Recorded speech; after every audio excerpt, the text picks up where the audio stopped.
I like forgot how to stream for a second there. I clicked the start button and then I was like, now what do I do? Yeah, I mean, I should have gotten water. Why did I not get water? I did like everything else but get water. Hold on, I'm gonna get water. Guys, the stream actually hasn't started yet. It's a lie, guys. It's just it's a mirage. I'm an imaginary streamer.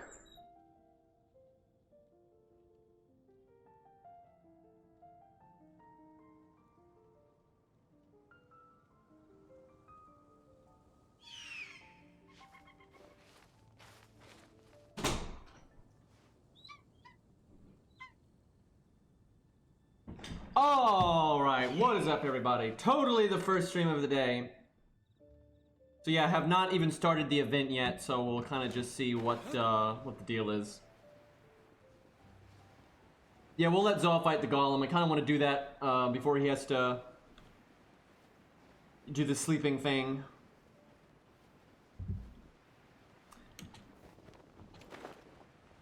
Hey DX, what's up? Add Astra, by the way. Oh, hello, traveler. You couldn't have come at a better time. What do you mean? Has something bad happened? I'm afraid so. It's quite serious. We need all the help from our adventurers that we can get. So, I have an extremely urgent commission for you, traveler. There was a meteor shower last night. The strike zone was very large, covering the entire countryside of Mondstadt and Liyue.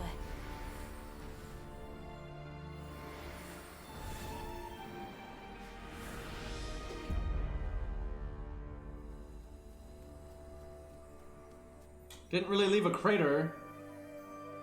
The meteorites seem to harbor a strange power.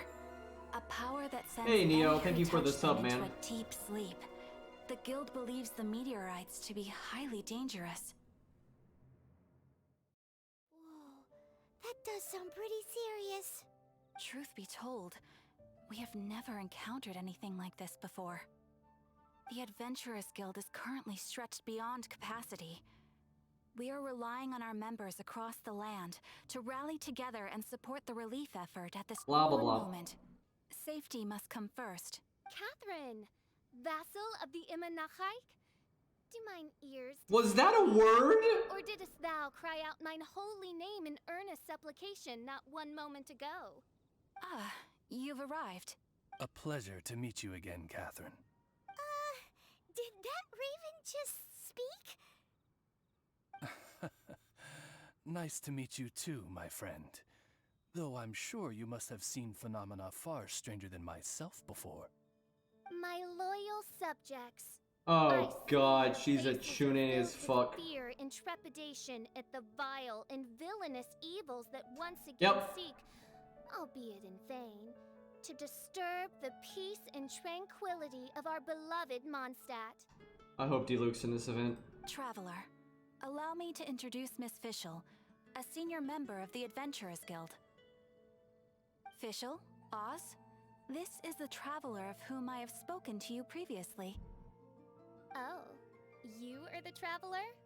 One finds the look in your eyes to be most agreeable. Honorary Knight of the Knights of Favonius and travel companion Paimon, we are honored to meet you both. We have heard much about you. Traveler, do you also mean to confront these cryptic crystals of darkness and doom? Crystic cryptos of doomness and... what? I believe that Mein Fräulein does indeed refer to the meteorite strike. The Adventurers Guild has so far been unable to ascertain the cause of the meteor shower, or the precise side effects of the meteorites. Well, I guess we know why she's free Hence, now. we recommend that adventurers travel in pairs for safety. Traveler, Fischl, please look out for one another on your journey, and exercise extreme caution at all times. Please tell me this event is hard. Very well. You can't build it up like that. See, you should, if you need an event like this, you gotta make it so like going, like, dude, oh my god. Acquiesce to your heartfelt plea for mine Okay, assistance. yes, Chune stuff, we got it, thank you. Like, imagine if they did like a zombie event, right? If you go out, outside at night. It should be like so hard, right? It should be like you're scared to go outside alone, right? Like that if you set it up like that, but then you can just walk outside and one shot everything and nothing's difficult, then it's like it completely loses the atmosphere, right? Totally not Germany, indeed. Rejoice! For to join the Prinzessin de Verurteilung on her majestic mission for but a fleeting moment is surely cause for an eternity of elation. What? This young lady is my master, Princess Fischl. She hails from a world beyond known as Ima Nachtreich. I am Main Fräulein's humble familiar, Oz the Raven. Wow, that all sounds very impressive. Imagine if she didn't come from a different world and that's just a bullshit made up story. My name's Paimon, and he's a traveler. We look forward to working with you. In time, you will understand. The more time you spend with Miss Fischl, the clearer everything will become. She knows. She knows. Blind to the glory of the Immernachtreich, realm of everlasting night, though one can hardly expect more from a lowly traveler. Hence, it is not blasphemy but ignorance that be the cause of this transgression. One will therefore show clemency. Oh boy. Clemency? Main Fräulein means to say hello. These guys are the weirdest double act Paimon's ever seen. The girl sounds strange enough as it is, but every time her pet bird talks, it gets even weirder. I know, saying hello was oh boy, that was really weird. Who does that? I am sure that you must have many questions. Perhaps we can walk, or indeed fly, and talk. Oh, and that's another thing. What's all this about traveling in pairs? This is clearly a party of 4. Got a point. Burb! Does Burb actually follow us? No, damn it. Alright, let's see what we're doing here. You know, we could just teleport, but we'll be a normie and we'll walk. Maybe the seeds have respawned. Yeah, there we go. I don't even need these yet, but if I ever get Gene, apparently you need like 80 million of these, so good to stock up now.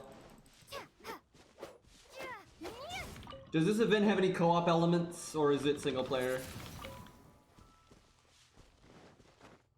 No spoilers on content, but I just want to know if it's got any co-op nonsense. Let's do the first part though, then we'll let Zaw fight the 3 golems, because I think it's late for him, so. Just single? Damn, it sucks.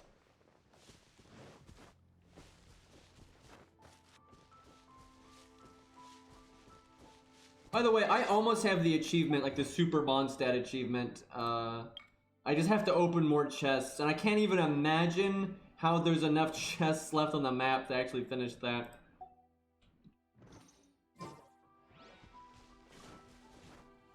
I figure because they asked for feedback on the co-op event, they might take a spell before they add any more stuff like that.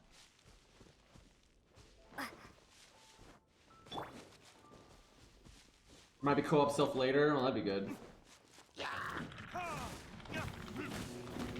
Oh, hi guys. Leave it up to me. Oh, I don't have Bido in the party.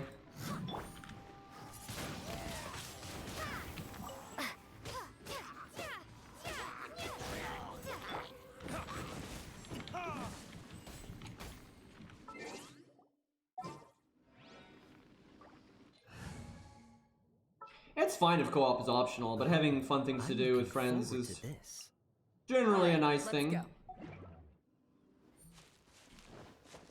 Honestly, the Wyndham Sea is better on my team than Bido, but blocking is fun, so.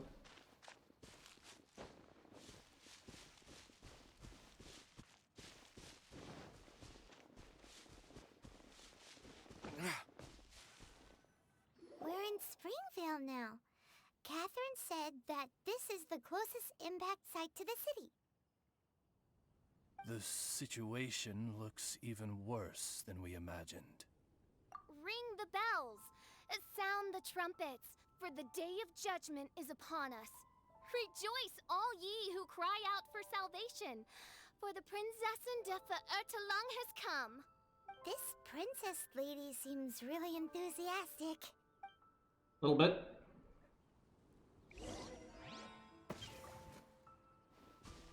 This probably could have just been part of the cutscene, but Dear mortals, in this dark hour, your Prinzessin permits you to forego the usual etiquette pop in there. and simply relay your account of the matter at hand forthrightly.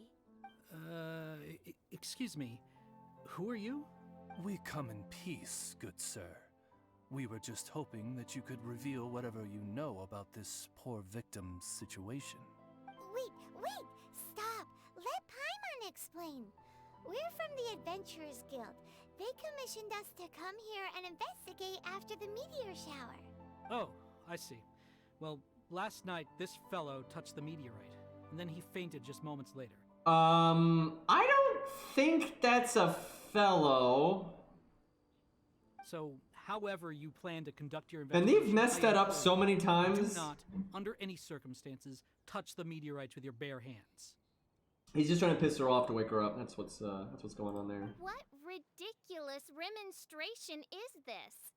Is one not under the divine protection of one's Edelstein der Dunkelheit, and thus impervious to the trifling threat posed by this petty piece of black crystal? On the contrary, main Fräulein, wise is the princess who is receptive to the sound advice offered by her subjects. Is that so? Very well then, one shall proceed as advised. That goes for you too. Wise is the adventurer who is receptive to the sound advice offered by smart people. I didn't even fucking say anything. Paimon never gets to talk like that.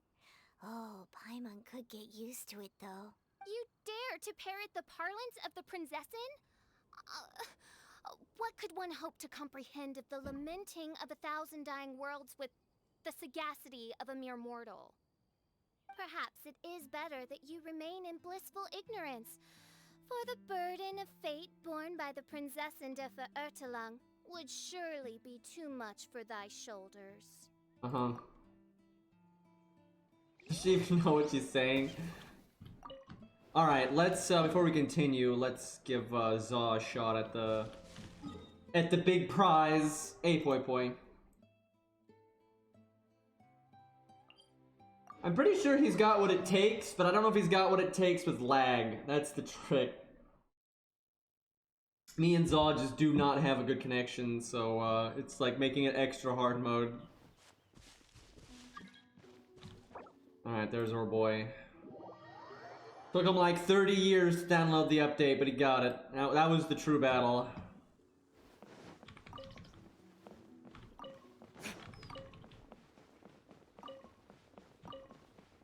And they don't keep these bridges clean, man.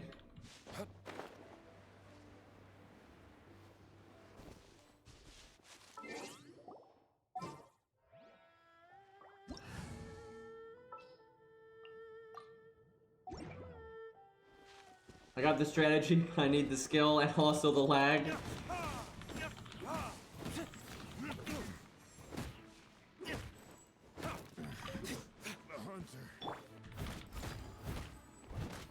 This is good, I need to kill treasure hunter guys anyway.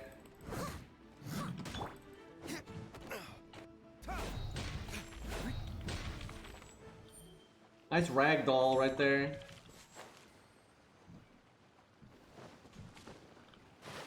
Oh, not going with Amber this time, going with the Fishinator.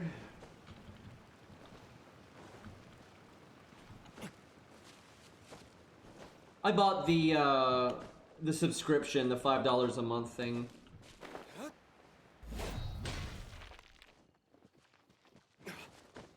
I'd buy skins too if they would, you know, make those, but they have not really had much of a business model up to this point.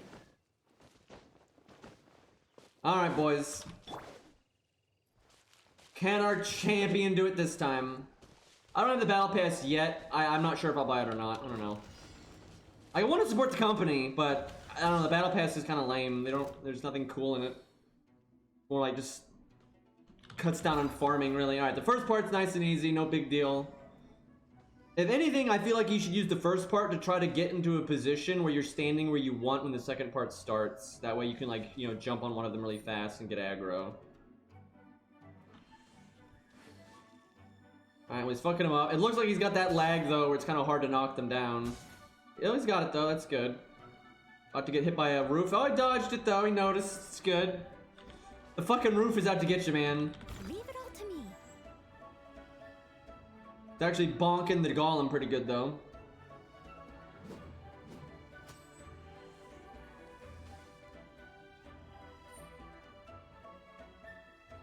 Like, I want to support the game, but I don't want to buy, you know, rolls. That's not really what I don't want to be like, you know, I don't like gambling, so. But if they give me alternate ways to support the game, I'll do it that way. Steady as stone. Besides, I think these games are more fun when you don't get everything, right? I don't want to get every character. I like having to pick and choose. So he's wrecking this guy, but this is the easy part. I'm kind of worried that his damage output is going to be too... Motherfucking roof, man. I'm trying to talk here. Anyway, I'm kind of worried his damage output's going to be too low, but we'll see. I think he's saving his ults, which that's smart. Steady as stone.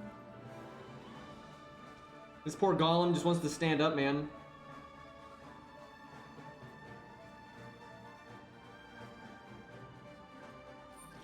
Alright, now the fight begins.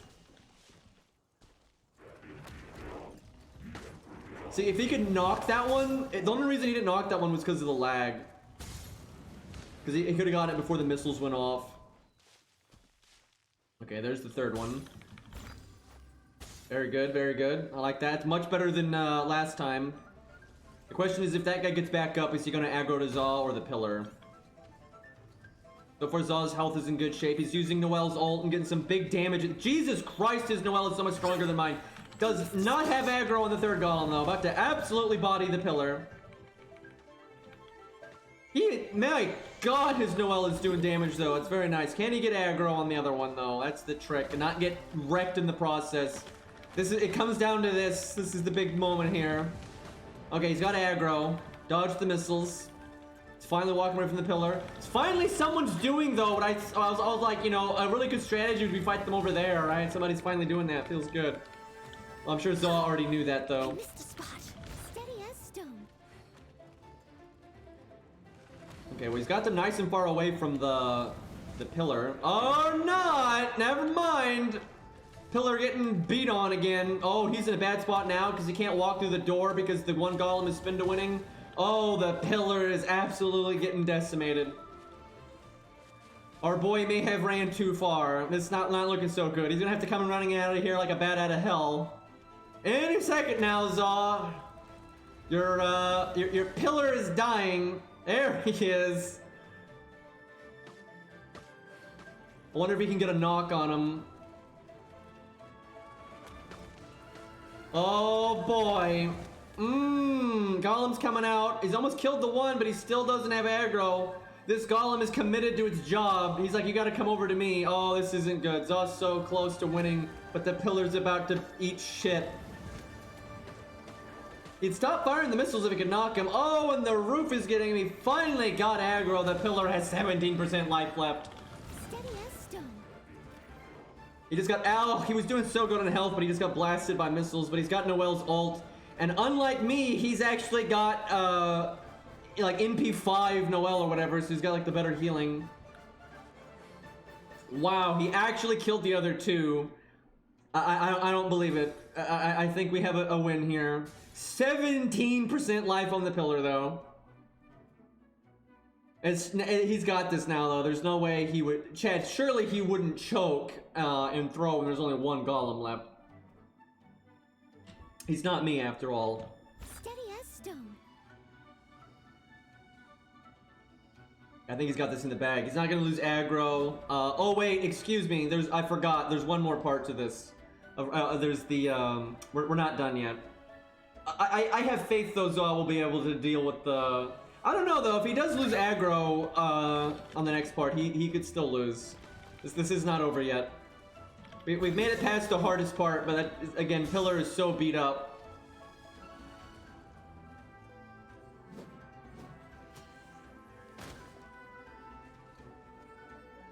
I would imagine he's going to try to get his ult built up now. Make the next part easier. He just needs to make sure this guy doesn't go back to the pillar. Chat, I'm going to cheat real quick. I want to see what weapon he's got on his Noelle. I think it's the 4-star one you can craft. Yeah, it is. I just wanted to see real quick.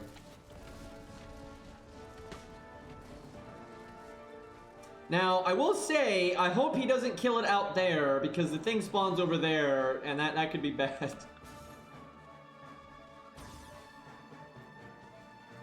Looks like he is going to kill it in there, though. Hopefully he's ready to book it.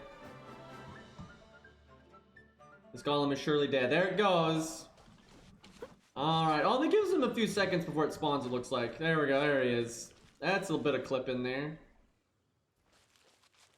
Oh, God. I think it's targeting the pillar. Hard to say. Can he hit it in the face here? Yes, he can. Easy. Okay, I think he's got this now. Leave it all to me.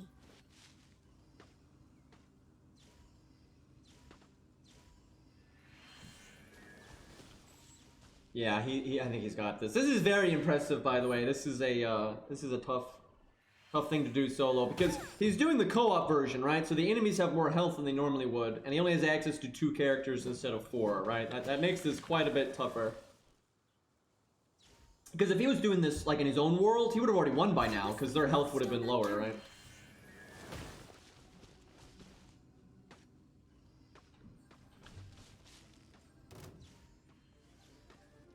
He's actually the first person we've had come in here and accomplish this. With all the restrictions we have.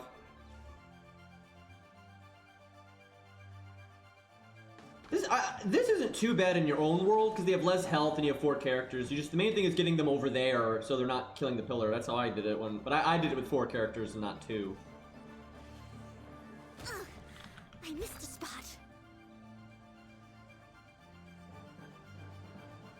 Looks kind of cool watching the Runeseeker from afar, though, and you can kind of see his melee attacks better.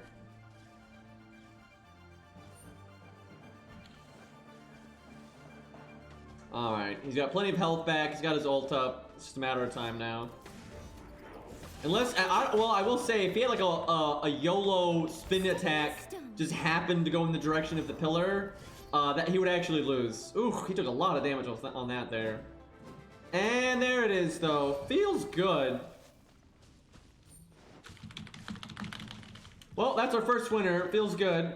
Your reward is a pat on the back. There you go. Totally worth it. That was very impressive, though. So, Theo, very nice. I don't think anything respawns in here, but I'm gonna check real quick. You never know. I feel like you should get a common chest for doing this or something, like, or a XP, like just 1 XP for a hero, right? All right, let's move on with the event here. Well done, Zol. Very, very good. First one to actually do that legit. Wait, what the hell? I never even looked at what that was up there.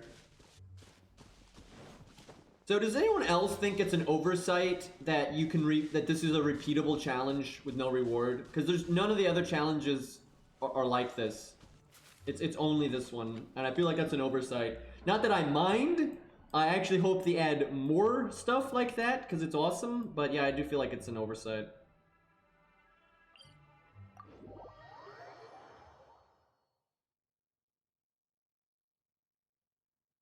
Thankfully, Genshin is one of those games I think you can get into at any time pretty easily. It's just so much like a single-player game in so many respects that I wouldn't worry about it too much.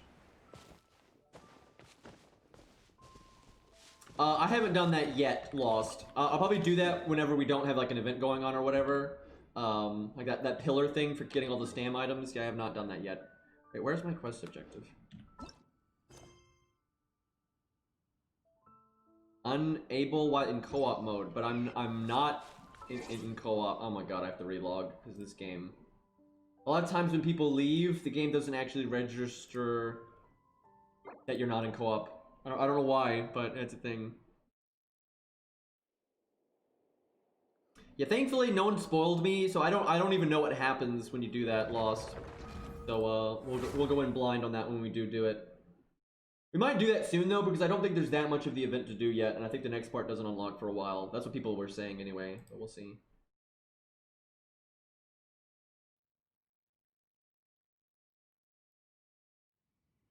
The thing is, we weren't actually in co-op. No one was in our world anymore.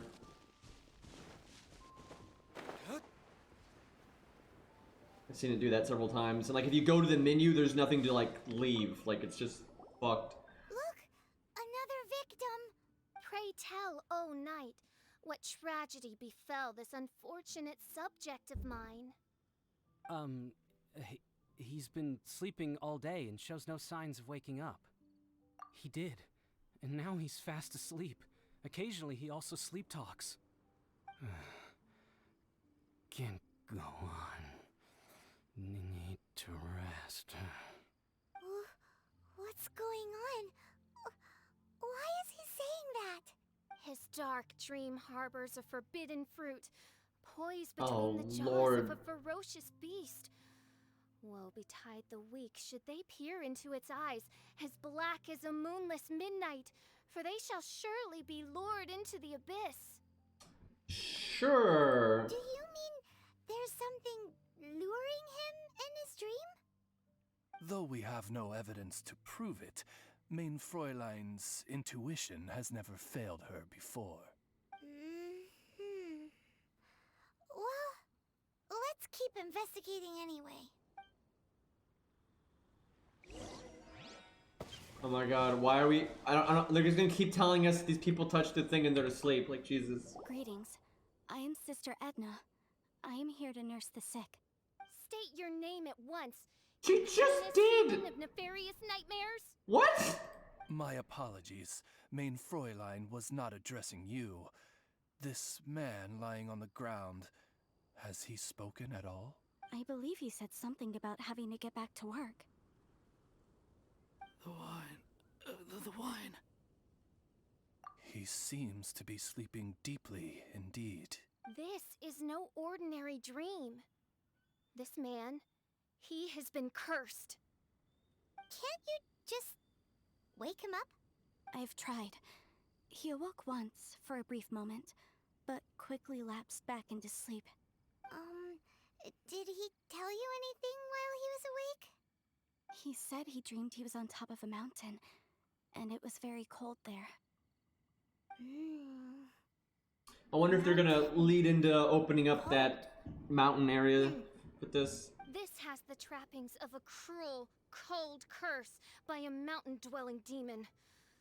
Alas, one fears these demons have descended from their icy peaks and now covet the domain of the Spring Fairy. This What? is a most grave state of affairs. But fear not, for damnation is mine to dispense. I wonder if we'll get new mobs in this event, or they're just gonna reskin shit. Sorry to interrupt you folks. Do you have a moment to spare? Oh, hey, Drav.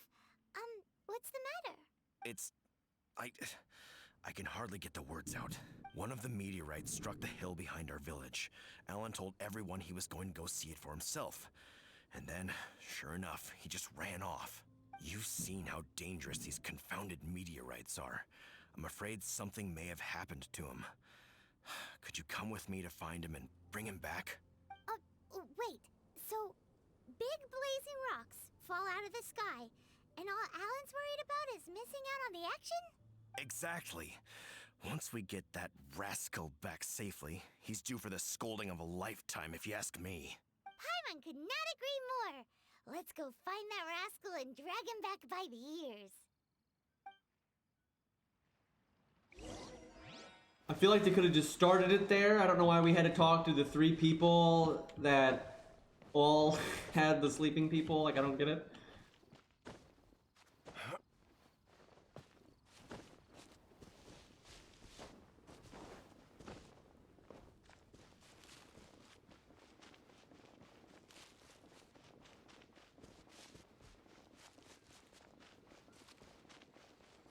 Man, I've never needed mushrooms for anything, but I'm sure someday I'll need them for something. I think you need them for some recipes, just not...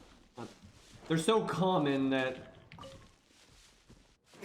It's same with mint. These mints, like, you never need those either. Alan, what the devil are you doing? Oh look, slimes. So vicious! Do you think it has to do with the meteorite?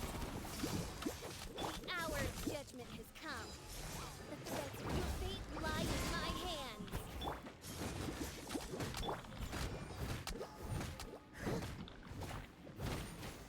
Dodge this!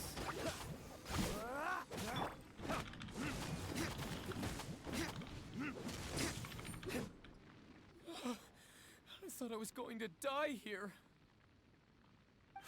You fool. What were you thinking? Gallivanting off on your own at a time like this? I'm sorry. I'll never do it again. I sincerely apologize for the trouble Alan has caused for you all. I will make absolutely sure that he learns his lesson. So what, he couldn't kill 3 slimes? Yeah, next time you think about doing something stupid, think again. Paimon's gonna go take a closer look. Huh? Princess, your vision is flashing. Oh, could it be, perchance, that mine Edelstein der Dunkelheit portends the certain demise What? of this unholy hex of cold? Maybe? What kind of things does your vision react to exactly? The profoundest of enigmas. The whispered secrets of the stars. Unholy hexes of demon bones and... Where are your parents? What? Why do you have to talk so funny all the time? Paimon doesn't understand. Our apologies. Main Fräulein is not well versed in the parlance of the common folk. Oh, so that's what you're for. To translate? I fear you misunderstand.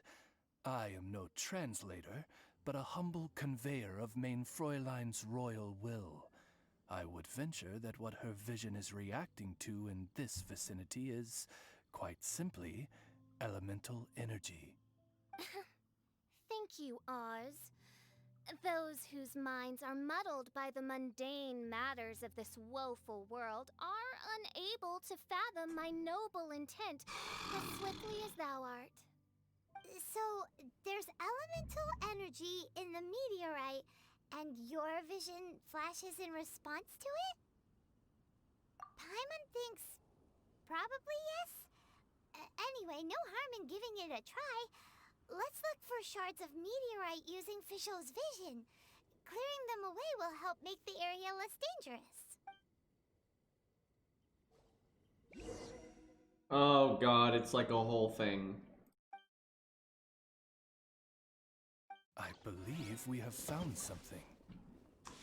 Yeah, I mean, it's kind of just right there, champ. So we can pick it up and not go to sleep? That doesn't make any sense.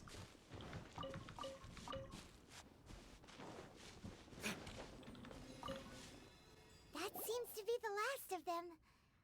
Do you think getting rid of them will help make things better for the Springvale villagers?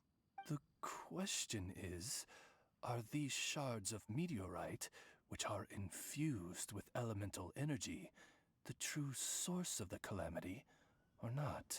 Verily, I say, these meteorites are surely the source of the nefarious nightmares that assail my subjects. This I swear on my very sovereignty.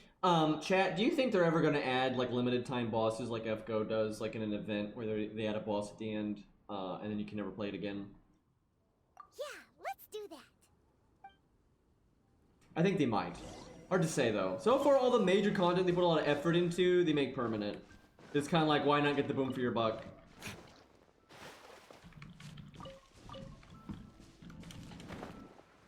You just grab these real quick. I need them for a few things.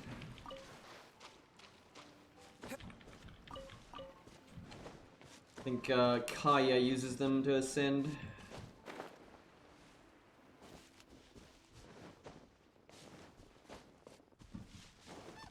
I think they like spawn around lakes. That's pretty much it.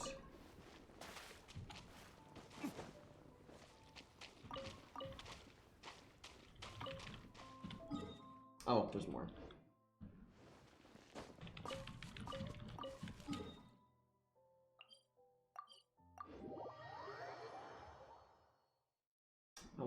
how many of those I've got.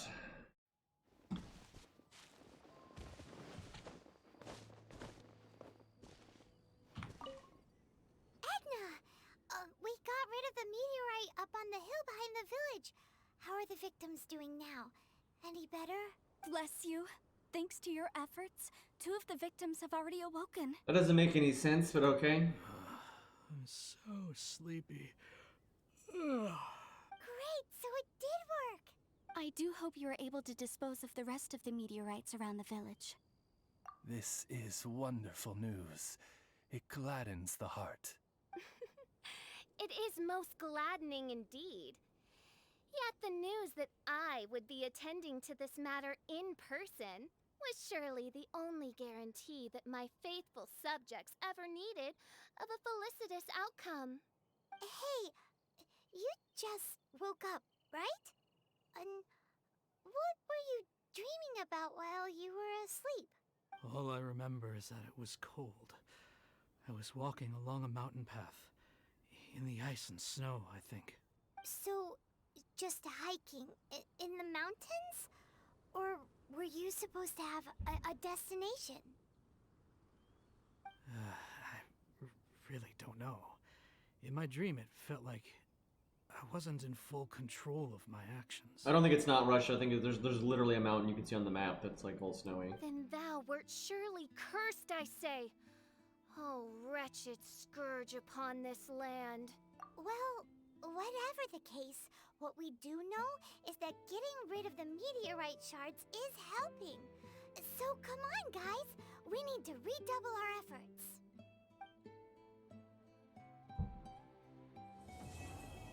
Please tell me that's not the end of the event right now. There wasn't even game. Oh my god.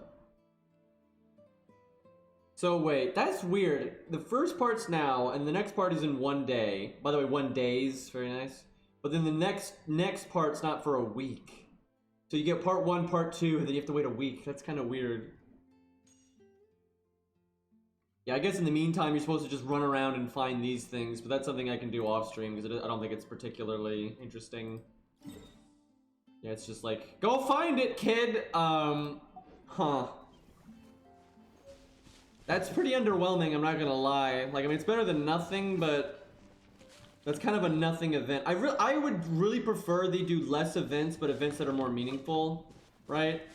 Like, take your time, but then make sure you do some interesting stuff, right? Because so far, a lot of the events are kind of like, just nothing.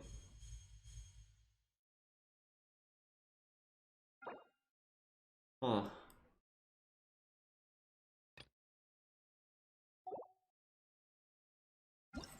The first time they've had an event shop, though.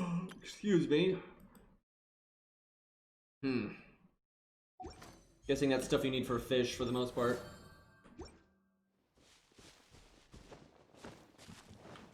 Alright, let's, I guess we'll go do the pillar oh, fuck, I'm whiffing AP. Hold on, I haven't been doing that for a while. Let me go murder something real quick. What do I need? I guess fire guy. I already did that.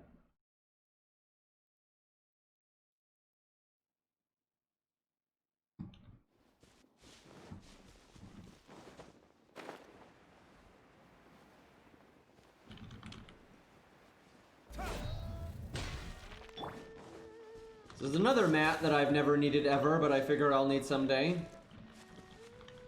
Yeah, I kind of forgot about my resin. Oops.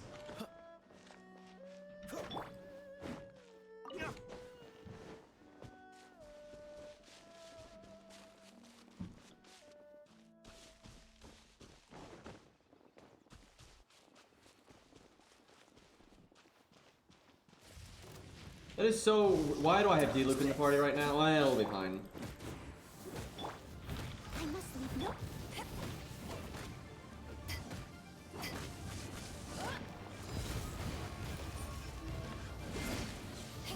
Yeah, that didn't do as much damage as I would have liked.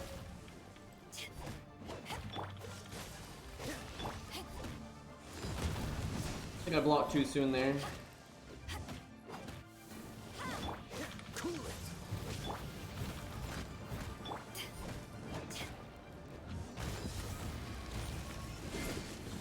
Damn it.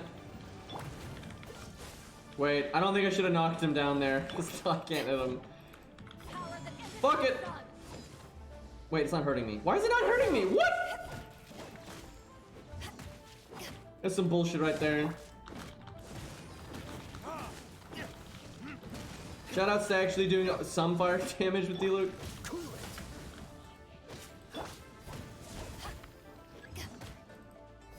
Hit me. I should have brought the Wind MC. She's actually pretty good for this fight. You can hit the eyeball when it's up top.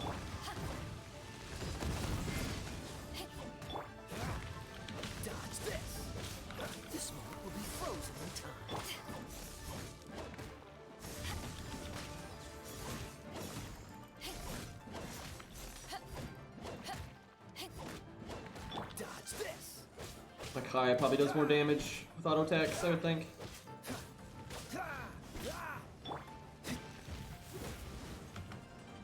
I dodged way too soon on that one. Leave it up to me.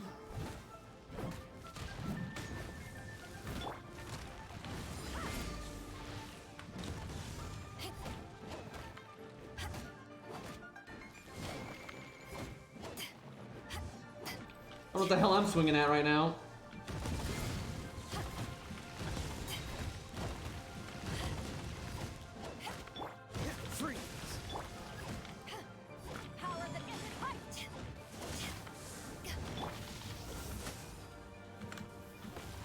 I hate those. I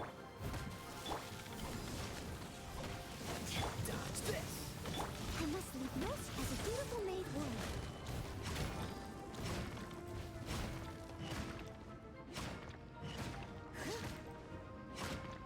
would. Not sure how good of DPS this is.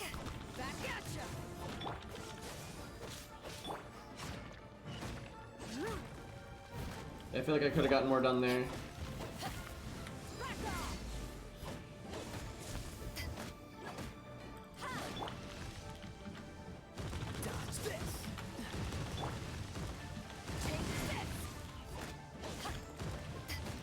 Man, she is such a fun character.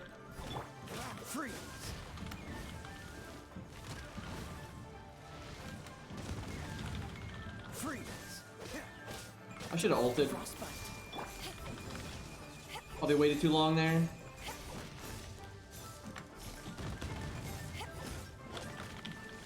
Damn it! Oh boy, I dropped the ball there.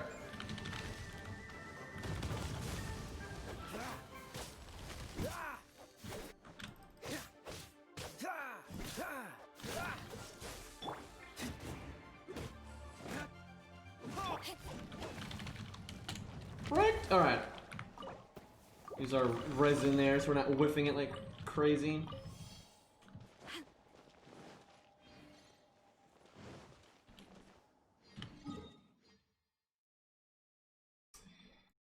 Okay, let's see here. Trying to remember where that thing was. I'm quite curious what happens out here. Remember, you can see the 9 pillars on the map. There it is. That's them. Okay, we'll start with that one. Have I not done a challenge quest out there? I don't know.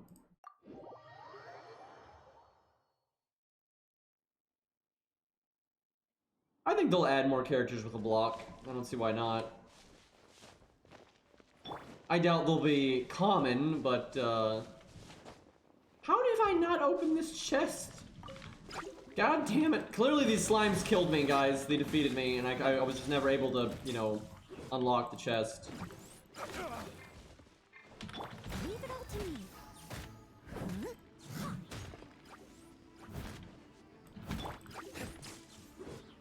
Because, you know, if you don't really min-max your gear, you can't beat slimes.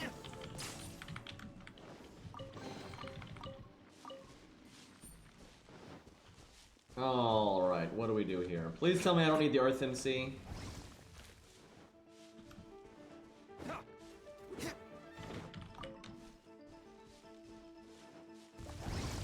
Oh, hi guys.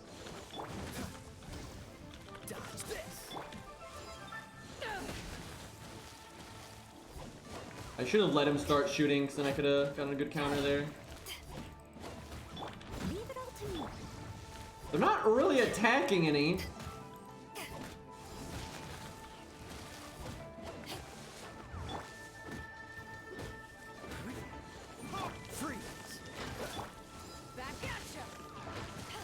Seriously, I don't...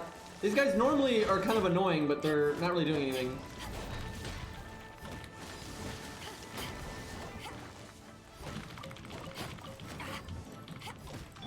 Steady as stone. This is all very chaotic.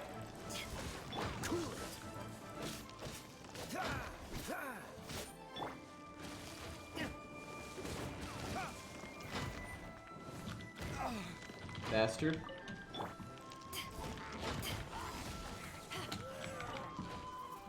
You know, I kind of wish I had a ranged character right now so I could just knock him off. Or he could just walk off, you know, that works too.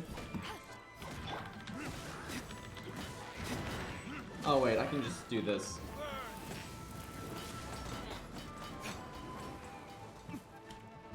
God damn it. How do I miss these chests? I don't understand. These are really obvious ones. Hi, guys.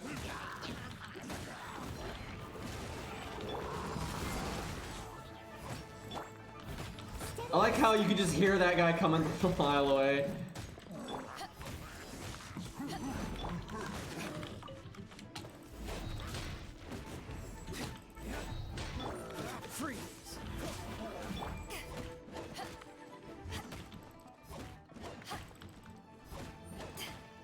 D-Luke is my favorite ranged character, exactly.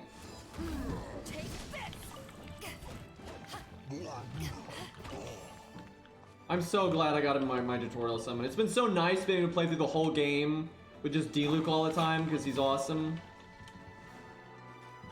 Also, he's like literally Batman. I unlocked like his like last story thing, and like, you know, his dad dies and everything. Like it's kind of similar. It's funny. It's a bit different though because like he was of decent age when his dad died, and like his dad wanted to be a hero basically. But like I think his dad like never got a vision. Healer D-Luke win. Oh boy.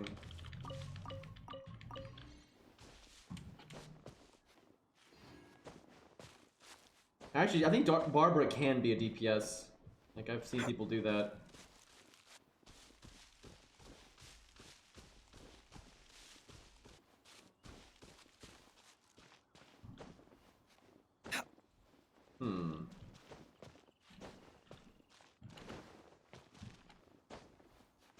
Ah.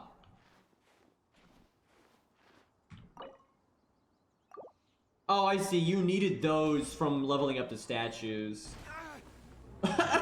Nice cutscene. That's funny. Alright, I guess that's one.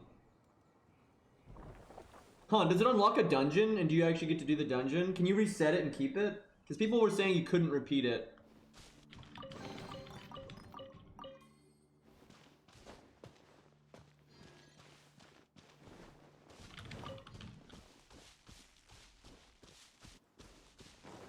Guess we'll just go this way. Yeah, I know you can't repeat it, but I'm curious if, like, if you don't technically finish it, like in FGO, how you can reset a stage and stuff, if there's a way to kind of keep it. I guess you have to drop down on this one. There's a treasure chest up there anyway. There's a treasure chest over there too. Have I, like, not been in this part of the map? I swear I have. Also, who killed the music? Wait, I think I killed the music. Wait, no, I didn't. Turn it back on. Yeah.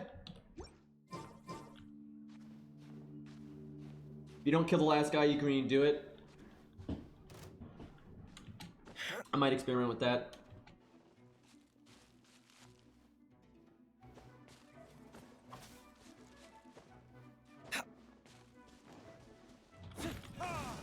Whoa! What? I guess this is just a really yeah, this is a low level Abyss Mage. I'm so used to them being a complete pain in the butt. That's an Abyss Mage Junior.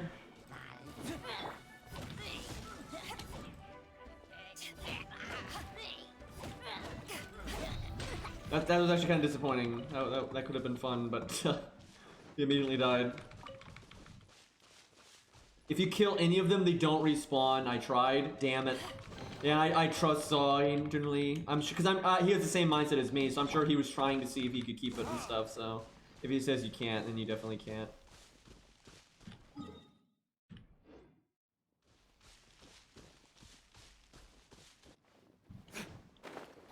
Yeah, I don't know what I don't want to know what it is, but I'm assuming it's not a unique mob though. I'm assuming it's stuff that already exists in the game because that's the one issue with this game, man. They don't really have enough enemy types. I'm hoping that's something they improve on. Like, the thing is, it's not like, let's say a year from now. Let's say a year from now they've added all kinds of enemy types. I have no problem with refighting, like, from time to time, the old stuff again, right? More new stuff makes you get more boom for your buck out of your old stuff, if that makes any sense, you know, because you can spread out the enemy types. I guess it's just gonna happen every cutscene. And then you can have different enemy combinations and stuff. Oh, there is a challenge I haven't done over there, I see it. So I remember the first time I saw this area, I was just like, I was pretty new to the zone, and I was trying to unlock all the shrines and stuff for teleporting, and it was nighttime and raining like crazy, and the aesthetic in this zone was actually amazing. Like all the glowing orange pillars when it was like the dead of night and rain everywhere. It looked fucking awesome. A shame it's not like that all the time. Let's go do that challenge real quick, see if we can beat it.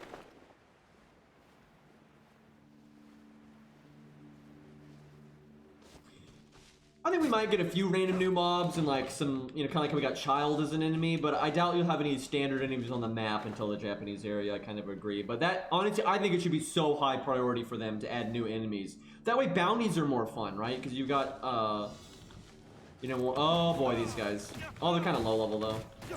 I just got wrecked. Freeze!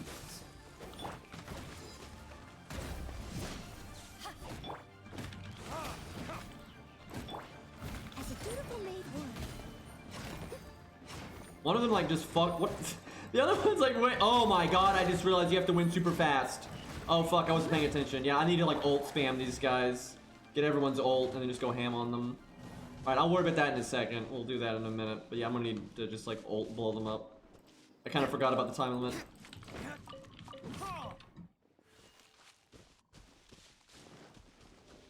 Let's do all this pillar nonsense first.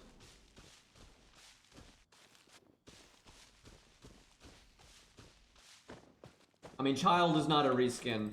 And also, reskins is not the end of the world, right? Like, obviously it's not as good as a brand new enemy type, but reskins done well can actually be like a good thing for devs to do to get more boom out of their buck. But what you gotta do is you gotta do more than just like, oh hey, it's this guy but he's green now. You go, he's green now, and also he's got a different, like at least a different attack, which might, you know, actually mix things up, and maybe he poisons you, right?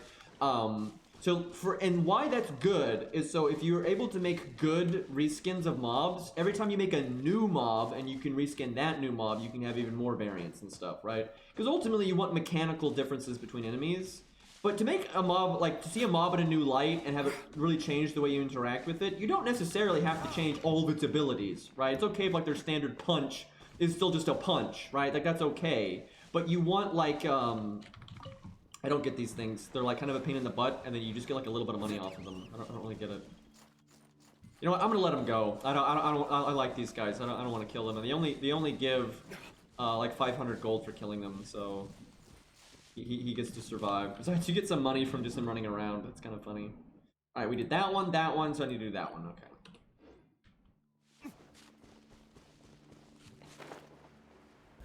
But you don't want reskins to be the only thing you do, right? You want to add a variety of like updated old enemies that are a bit different, right? And then new enemies too. And then later those new enemies can get reskins as well. So I'm okay with reskins. You just got to be reasonable about it.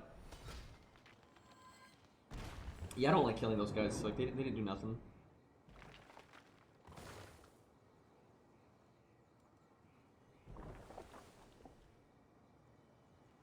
Okay, you don't have to show the door every time, game. I guess it's because they didn't think you'd do all 9 at once. I guess they thought you'd come back out here every time you got one of those orb things, but I never even realized that you used those. I hadn't noticed, so,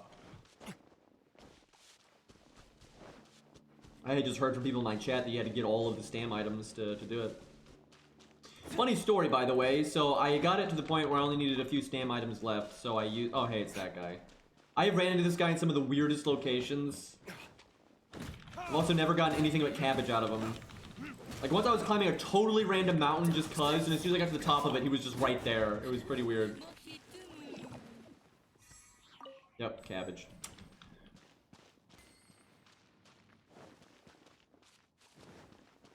But what the hell was I even talking about? I don't even remember. God damn it. There's two of them. Oh. There's water here. That's gonna make this a bit more annoying. You can freeze them? I didn't really expect that. Oh my god. Fighting these guys by water is awful. Steady us.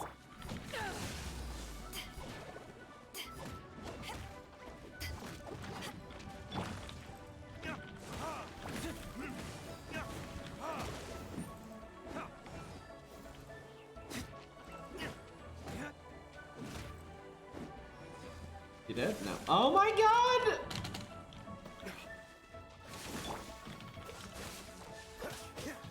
Steady us. I think get some health back here. Letting my D-Luke die. These guys are just so obnoxious, man. 'Cause they don't even fight that much. They kind of just teleport around.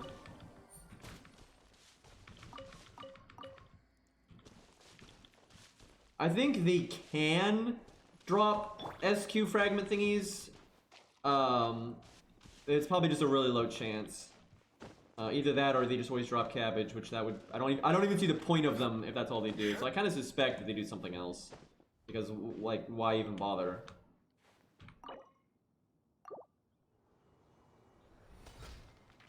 I don't mind the flowers, but they're just kind of dull. They're kind of fun when you fight them with other enemies, then they can be more interesting. They give you world XP. Oh, that's kind of useful, I guess. Are they in preset locations then, instead of like, I thought it was like the same guy that was just like spawning in weird places, but I guess if they're in preset locations, it's like it's an exploration thing to do.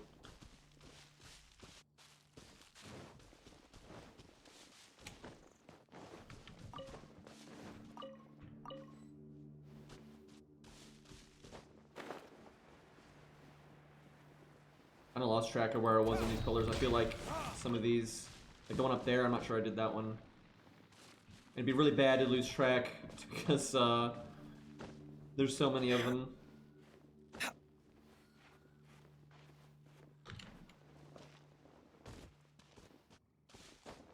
Also legit, I'm gonna need to heal.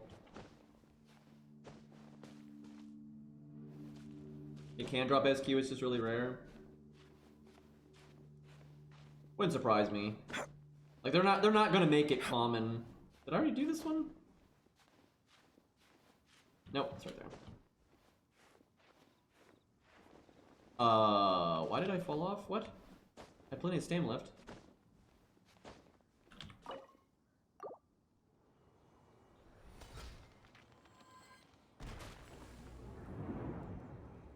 I'm pretty sure actually what brings chest back is just world level, which is kind of lame, but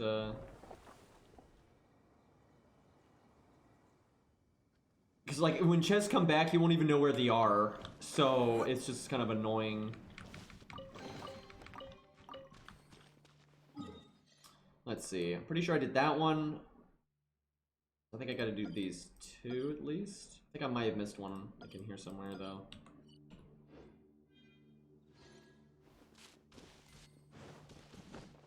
Wait, is this a thing I haven't done? Huh, I must not have done much in this area back in the day. Please tell me this isn't time limited, because then I'm gonna have to get the Earth MC. I don't want to use the Earth MC. I don't think it's time limited. I think we're good.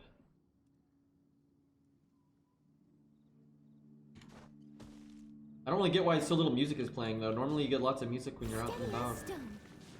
Game is just like, fuck that. I'm gonna BRB real quick. Give me just a second. Let's just take one moment. I gotta wait for my cooldown anyway.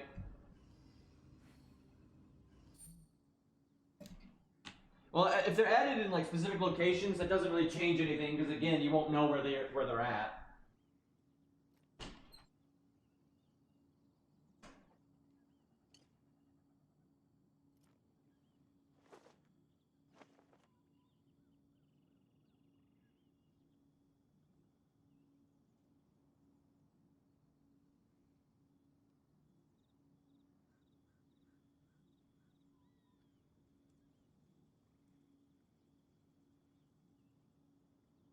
You seem tired. Would you like some tea? I'll brew you some. Do you take sugar? 1 cube or 2?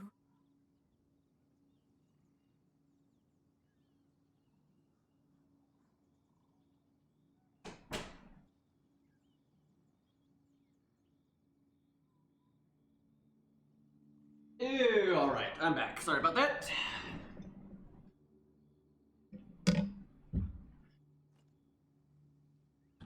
Steady as stone. I'll take all this free shit though.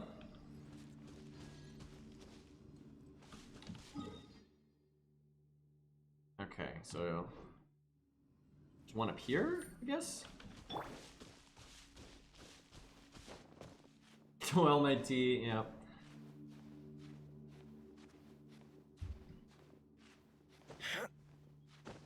I'm hating the lack of music right now.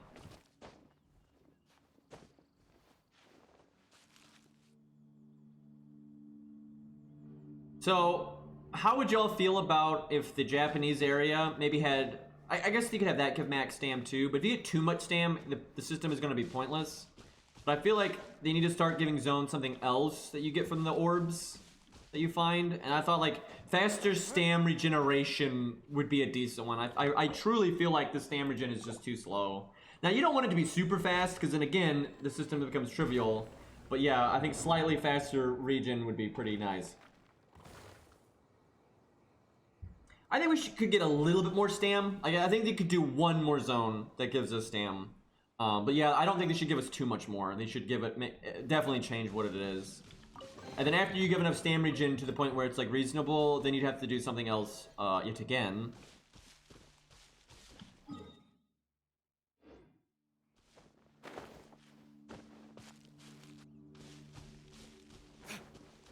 But yeah, if you get too much stam, it's just gonna be silly. Wait, there's still 3 of these? Oh god. I've clearly missed one. I wonder if I take damage from that. That's such a far fall.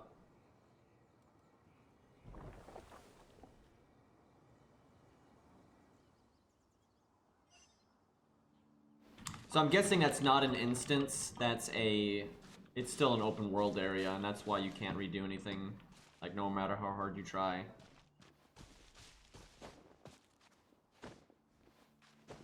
Trying to find the I should have marked what I didn't think this was gonna be too big of a deal, but I think it is gonna be a problem, so I should have been marking the ones that I had done. That would have made it a lot easier. I might as well start doing that now in case this ends up being like a whole thing.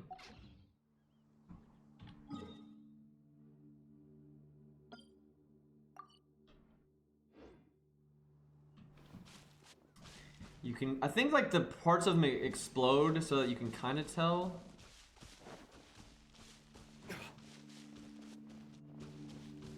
I've barely even done the event, and right now it's not even an event, it's cutscenes. And sure, you know, fish is funny and stuff, and, you know, more story's great and all, but there hasn't been any gameplay to it other than, you know, LOL, hunt down the eggs, right? Find all 60 eggs scattered across all the worlds, right? You know.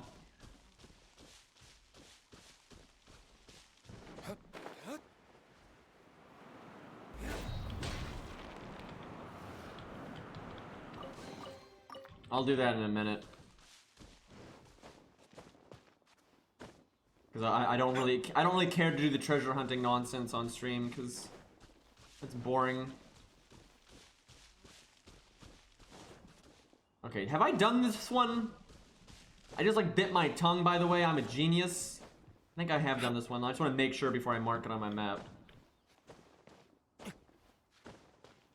Okay, yeah. I think when the tops are like that. Okay.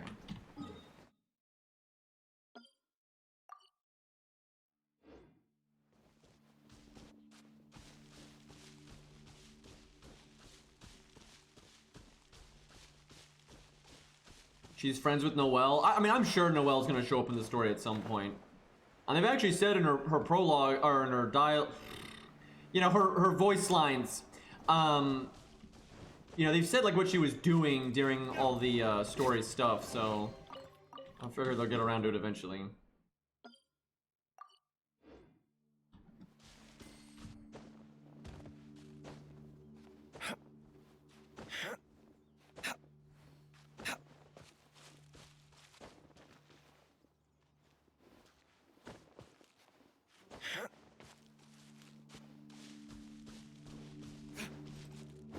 I think this area, they just don't really have much music playing for. They're trying to make it spooky or something.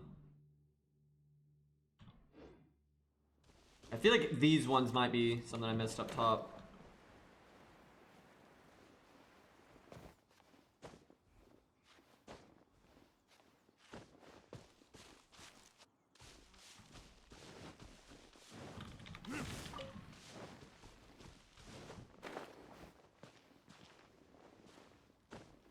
Okay, there's one. Okay, one left. I think I know which one it is too. That's so silly. You think you'd learn and, like, you know, jump off before it explodes.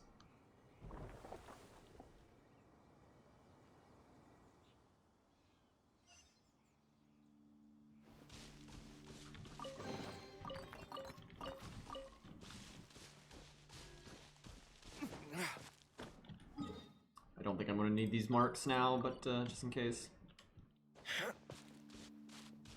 I think it's that one. I don't remember going up there. This took a bit longer than I thought it would, to be honest. Alright, I'm gonna go heal before we do this. I wonder why Mondstadt didn't get something like this for getting max.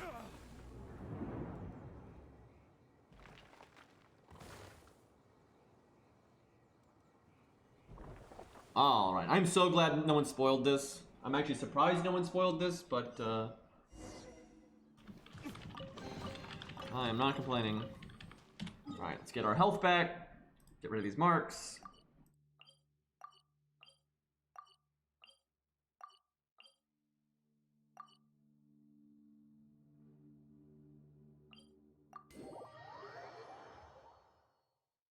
Vinty's a drunk instead of a moneymaker, yeah. Oh, I like Mondstadt way better, honestly. It's just, they put less effort into it, right? It's like, you know, it's much smaller, right? It's like, just that this is it. This is the whole area, where, you know, down here, it's you know, it's huge. And it's because it's a Chinese game, so, you know, surprise, surprise, they put more effort into the Chinese-inspired area.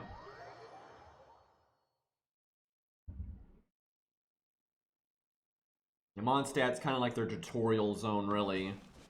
And this is like the meat of the game right now. And then they'll make new content that'll be, you know, more meat, if you will. At some point, they're probably going to open up this snowy region here, which is kind of, I don't think it's really Mondstadt or Liwa or Liwei, however you say it. It's kind of in between. But maybe they'll have the Mondstadt characters more relevant for that part. But yeah, I like Mondstadt a lot. It's just a nice kind of fantasy designed area, and it's got great music. Although there's good music here too. But yeah, I like the characters there more and whatnot.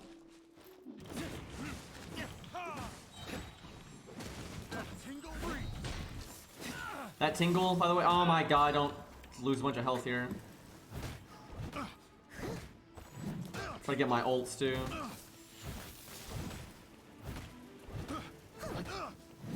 I'll catch up. That tingle?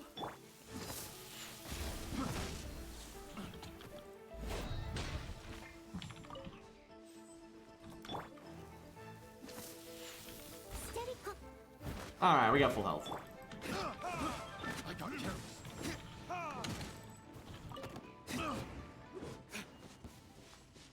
Alright, he might have dropped something. I need their stuff.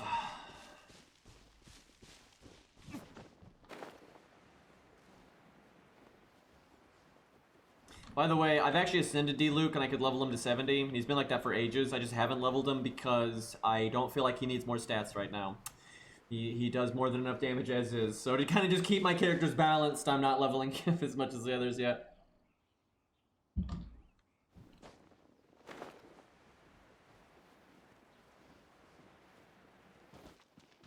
This looks pretty awesome.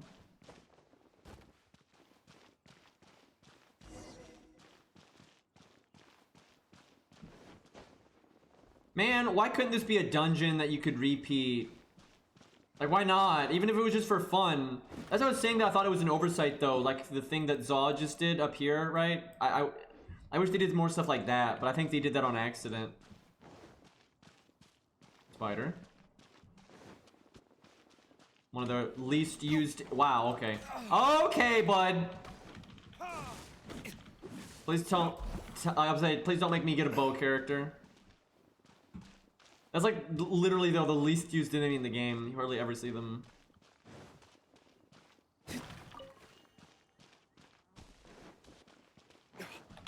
Leave it all to me. They really could have given them better animations. They don't react to getting hit and they just stay completely still shooting webs. Aimbot spider, yeah. This is like some Star Wars shit right here. Like the tombs. And like, what was it, Knights of the Old Republic, those games. I don't know why it made me do a charge attack there. Someone needs assistance.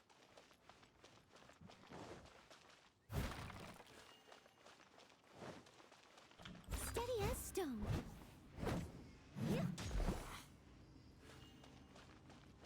Figure it's good to kill these now. Alright, well I guess we're gonna fight Big Boy. Considering people have been hyping this up, there's no way you just fight a run guard. There's just no way that's all there is here. Like something else is gonna happen. I know this game.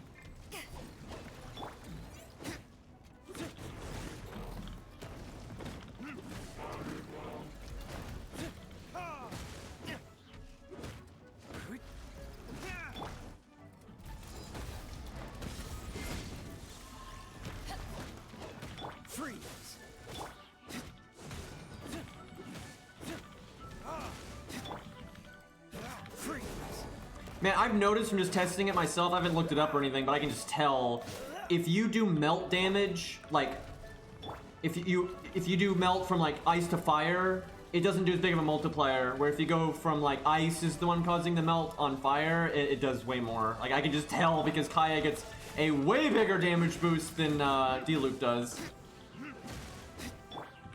Steady as stone.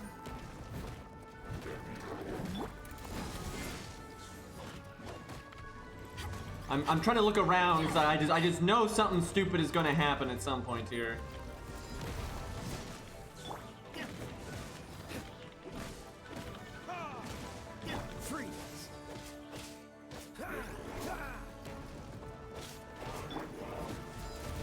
I feel like this guy is here to get. Oh, okay. What? The monsters have been enhanced by the stones?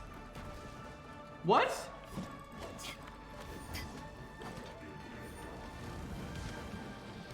Fuck, I messed that up. Steady as stone.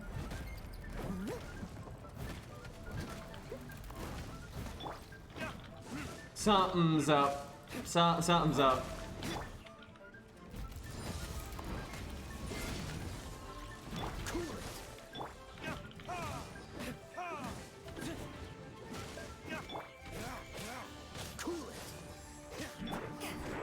Nope, not gonna counter that. That's not gonna work out well. I've tried that before.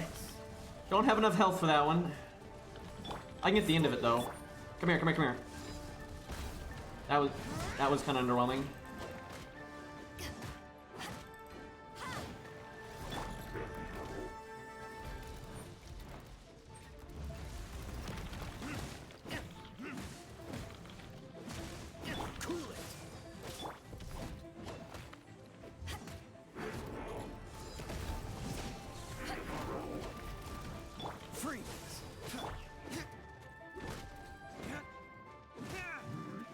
Okay. Oh, hi guys. Loot though.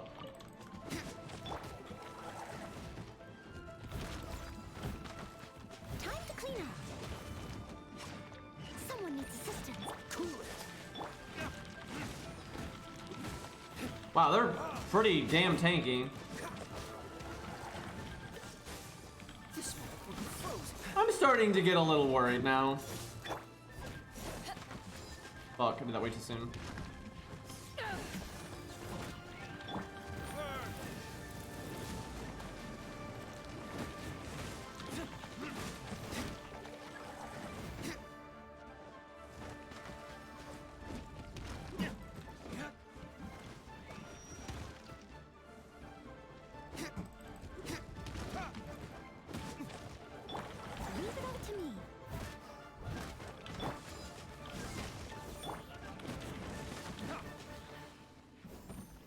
these guys.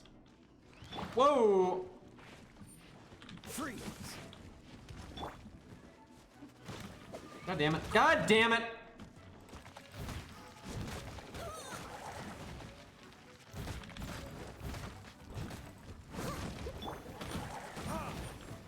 I don't know why I thought it was a good idea to face tank that. Freeze!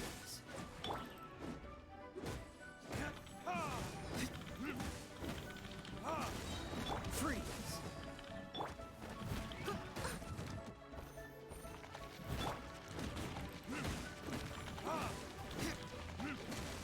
Dodge this! Don't push your luck. God damn it, dude.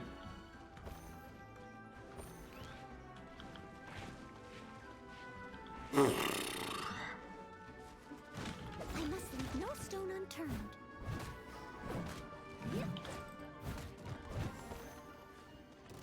I don't have a ranged character, god damn it.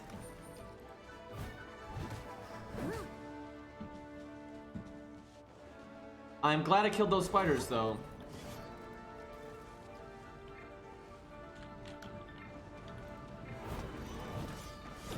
Steady as stone. I actually like Amber, I just didn't have her on the team right now. I wasn't really expecting one of these guys. Oh, that was the only rock. Maybe he won't fly.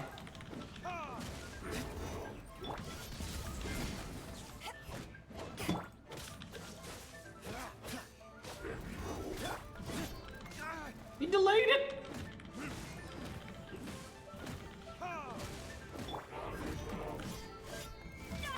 Why do I always forget that they do that?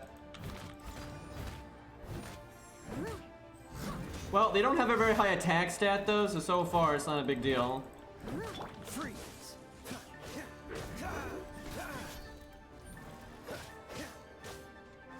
Cool it!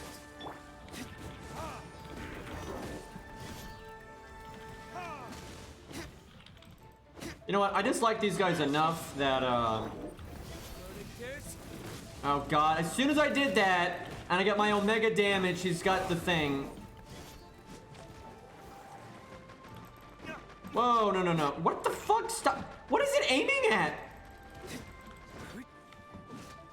Game, please. I just waste. Oh, okay. Well, there's that.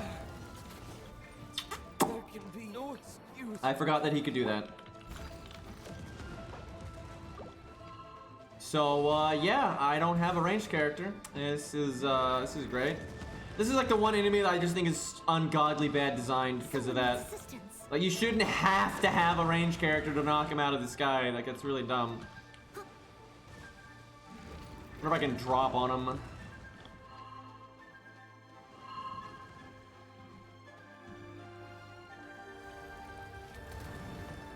Sometimes he'll stop being a dick on his own, but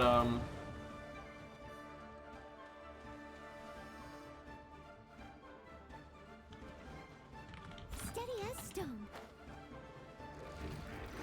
just grab him, forehead. It's not gonna work. I'll catch up. There we go. Freeze!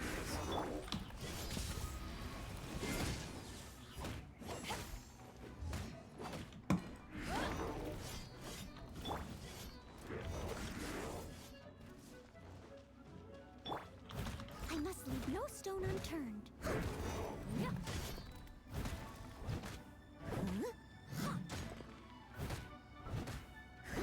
She's like never proccing the heal. Oh my god, that did not go well. Cool it!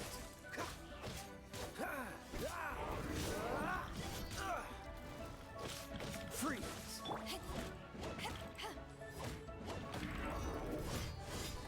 You missed. Well, he almost trolled me right there if I let go of my counter, and then he did hit me with that. Freeze! I must leave no stone unturned. Someone needs assistance. Just slowly giving D-Luke T here.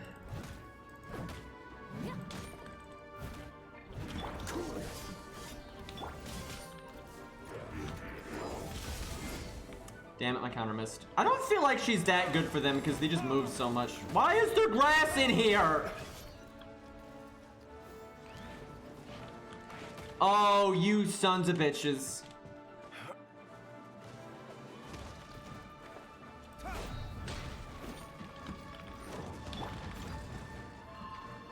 I'll catch up. Mmm.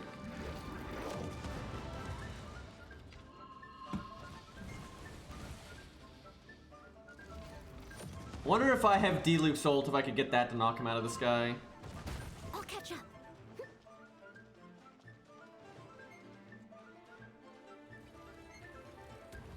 Nice aim, genius. Look at this guy. His fucking whoever made this guy is really shit at AI. Good job, ancient race. Couldn't figure out how line of sight works, eh? Couldn't sidestep a pillar. Ancient race, please. More like ancient dum-dums.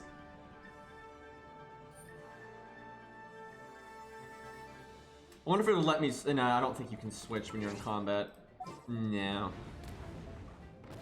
That railgun's pretty cool, though. He really wants to blow up this pillar.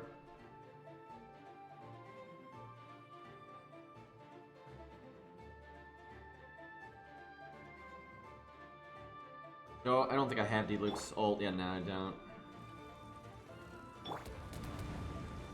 Any day now, champ. They're doing their best. Well, I mean, I guess they went extinct for a reason, eh? Although, you know what? I actually wouldn't be surprised. I was reading, they added a lot of, like, lore to the enemies in the book you can read and stuff. And they really are kind of, like, hinting at, like, maybe in a future, like, way down the line, I think you might end up seeing more stuff with all this, like, space, void, ancient race nonsense. I think we might actually see more of where these guys come from in the future. I wonder if he's just not gonna stop unless I, like, do something. They didn't anticipate invincible pillars, indeed. Whoever made these rocks, man, they knew what's up.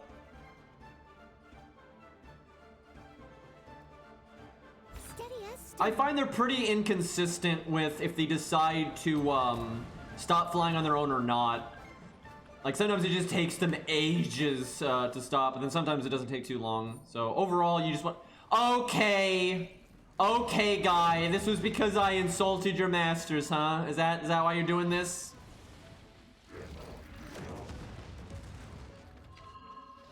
I'll do it again. Fucking hamsters are smarter than you guys. I'll catch up. I must leave no stone unturned. I'll try to be closer so I can get to him faster.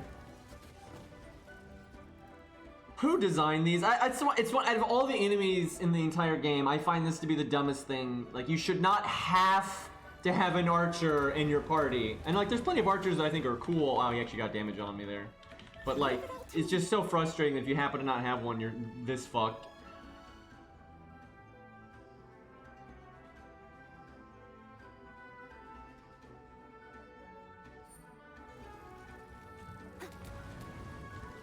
I would kill to have Amber on my team right now. We don't really need Kaya, right? Steady as stone.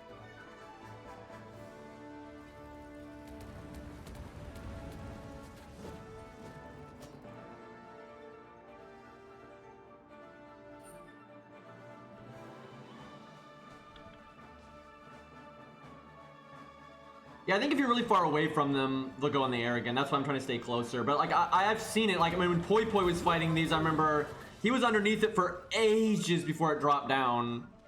I think it's pretty much just random, because like he dropped down when I was over there. But I think I just need to be close enough that I can get close to him again.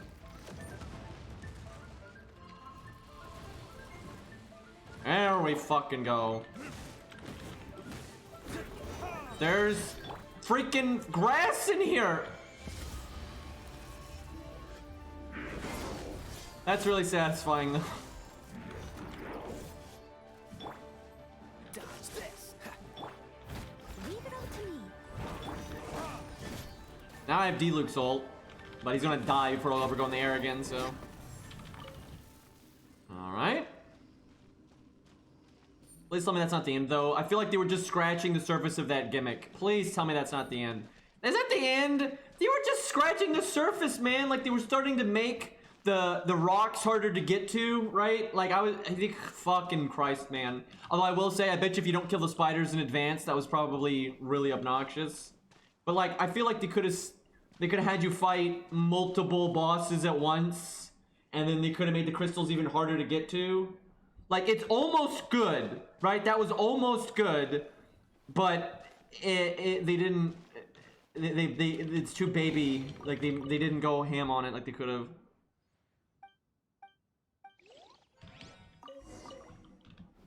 Dull ring. Oh man.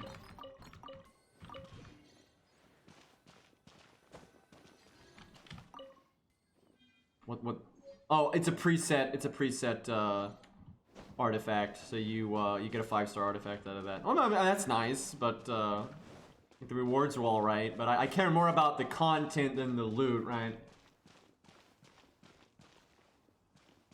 Yeah, they should have had a few more enemies in there, and they should have, you know, started like they started to add like little puzzles, right, to get the wait, what? It said I aggroed something. Bullshit? Well, I tell you what though, if they ever let you like duel your friends or some bullshit, this is the place to do it, right? I think this is a pretty cool spot.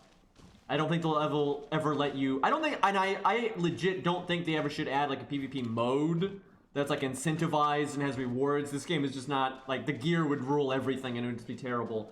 But if they wanted to let people like duel their friends just for the shits, you know, why not, right?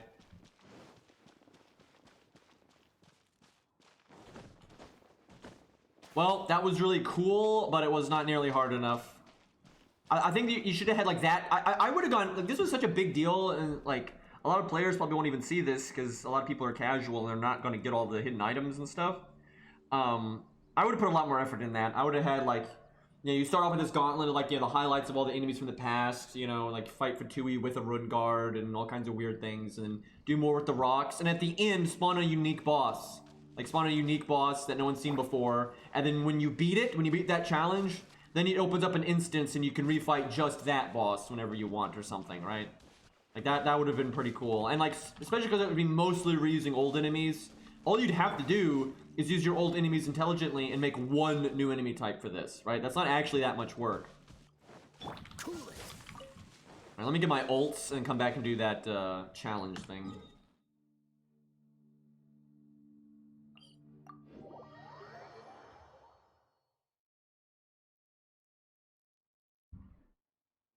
Invasions in Genshin Impact. Honestly, you could do that in a game like this, right? Like, it's not like you couldn't. The reason Genshin can't is because the combat system and like the abilities of the characters have not even been remotely balanced with that in mind. So it would be horrible.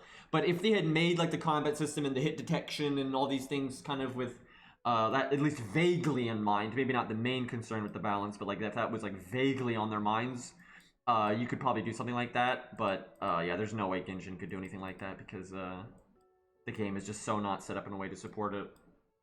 I need to build my ult on something.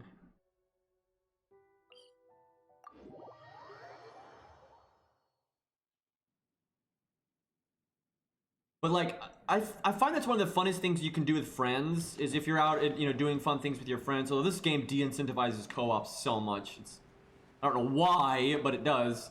Anyway, it's really fun when you're out and about doing things with your friends and you randomly get invaded and you have to fight the environment and the other player together, right? That's a really fun thing to do co-op.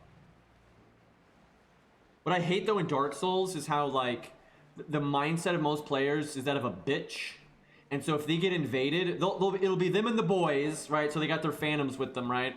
And they get invaded, so it's like 1v3 or some insane shit like that. But then they won't even fight the invader with the mobs, right? They'll just stay by the bond. You know, Host and the boys, you know, sitting there with the army of phantoms, and they won't leave the bonfire.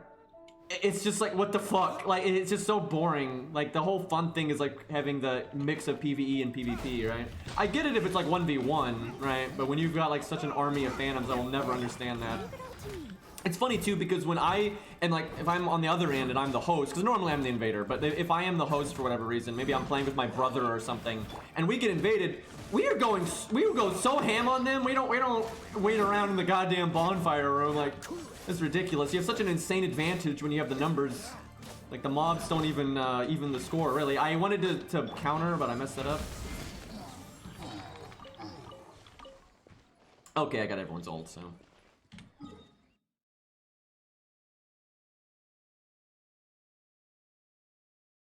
God, that environmental damage patch was pretty funny.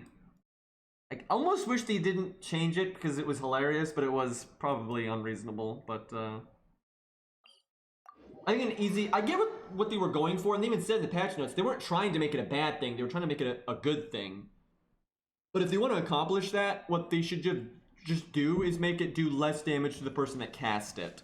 Right? If you're on Amber and you set Grass on Fire, you know, have it do like 40 damage to Amber per tick, but then have it do 110 or whatever to the enemies. That's a better way of doing it. Or even just give fire characters a passive where fire characters take slightly less damage from fire, right?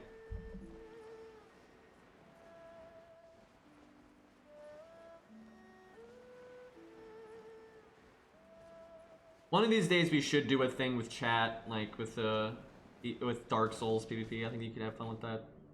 That was one of the most fun I actually ever had in Dark Souls 3, because Dark Souls 3 is like 1v1 mechanics are trash, but we had, so for those of you who are Discord might know we have a mod named Kath, and he's like a longtime friend of mine and Kai's. So I think it was like Kai and Kath playing through the game, and then like one other person on their side that we kind of rotate between like Tusk and my brother and stuff that would be on their side. And whoever was left over would always be invading them. And so we'd kind of go through the whole game, and like if people weren't ready to invade, we'd give them a second, right? And we kind of just constantly have these players constantly trying to invade it. And what we did was, I think we like leveled up to a weird soul level range for the weapon level that we had. So you could never get pugs, ever. It was like impossible. Want to trade tactics, I'm always ready. So, God, I hate how much the fucking characters talk in this game. Anyway, and so we would be, if anytime we would invade, we would always invade Kai and Kath. Like, we'd get them very easily, and no one else could invade. And so their goal was to just get through the level. That's what we set the objective was. The hosts and their buddies just have to get through the level, and then the invaders will just keep invading. If you kill the invaders, they'll just keep coming back, right? And that was a blast. That was and we would like keep our gear range. Like I said, it's something that was reasonable. We weren't like, there's just so much twinking and bullshit in Dark Souls that it gets kind of boring. But yeah, that was an interesting experience. I really enjoyed that. All right, let's see if we can do this challenge here. Oh, so sorry.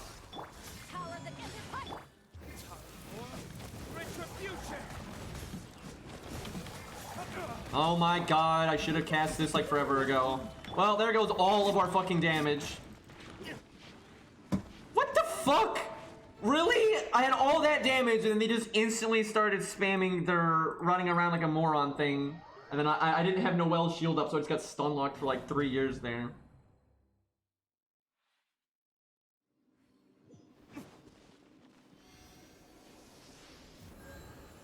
I mean, it wouldn't be any different in Japanese, because one, I at least understand some Japanese, so I know what they're saying anyway. And it's not a matter of understanding them, it's a matter of volume. You know, they're just talking when I'm trying to talk, and it's obnoxious. The thing that bugs me is I don't really mind idle chattel. It's just insane how often they have it go off. Like, it's just stupid. You stop moving for 10 fucking seconds, and they're blah, blah, blah, blah, blah, blah. It's crazy. God, I have to get my ult again. Feels bad. I'm gonna go build alt on child.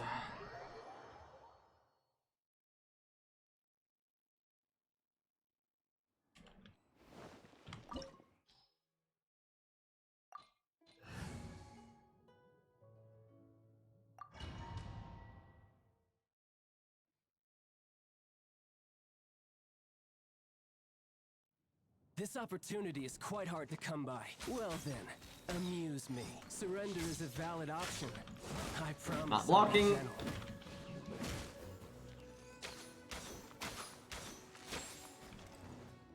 Poor time. I've actually never used D-Luke against Child, aside from like when I did it for the story. Looks like he has no problem getting through Child's guard though. Jesus Christ, that was so easy. Like all the other characters had to really work. God, I hate that. You can actually tell when he's gonna do that, but it's like the way you have to play to not let that happen is kind of annoying. Oh, I bet you I can do this. That didn't really work out the way I wanted it to, though. Fine opportunity. I already have his ult. Get Kaya's now. Freeze.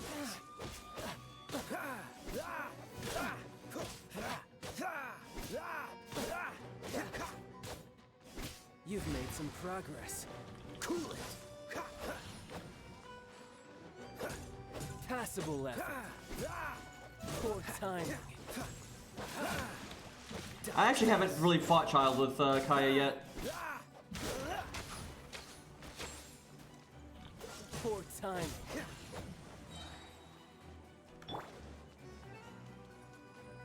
I must leave no stone unturned. Actually, I probably shouldn't use Noelle for this. No, I don't mean this. I mean for the challenge thing. I should use like even Amber or something. Or the Tornado. I don't remember if the Tornado picks those guys up or not. Someone needs assistance. Yeah, here, let me change my my characters a bit. Oh god, he's gonna shoot me, this son of a bitch. Yep, just tag me at the end there.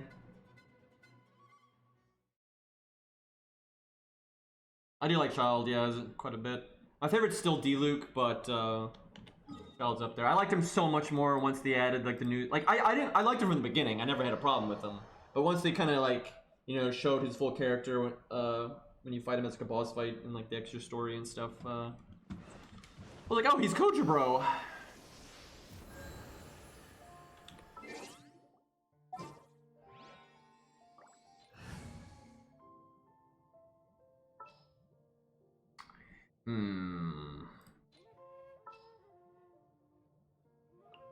At the ready. Kaya's probably more useful than her. Well, This world is full of unsolved mysteries. okay, so I just need Baido's ult, that's it.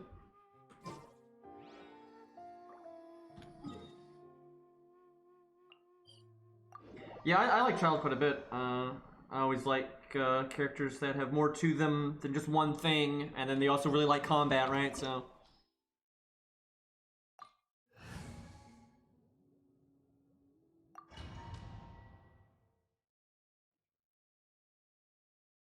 I haven't geared my Child yet. I haven't really touched a lot of people's gear in a while. Well then, amuse me. Surrender is a valid option. I promise. I wonder if I can just block this, because he's gonna do it again. Oh, god damn it.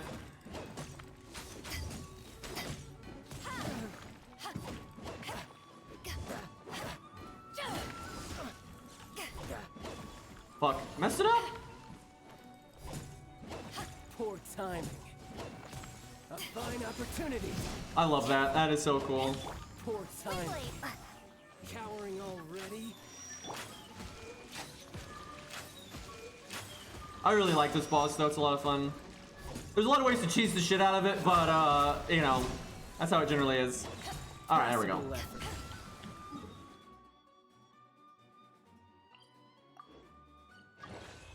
Celestial Voyager. I really do not need a better sword for Baido.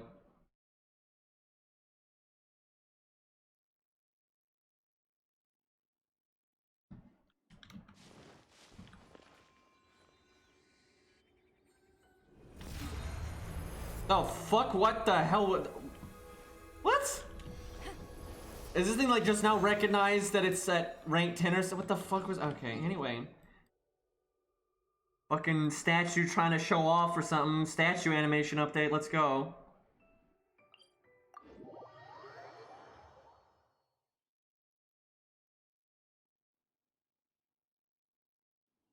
It's a shame that Child is, limited.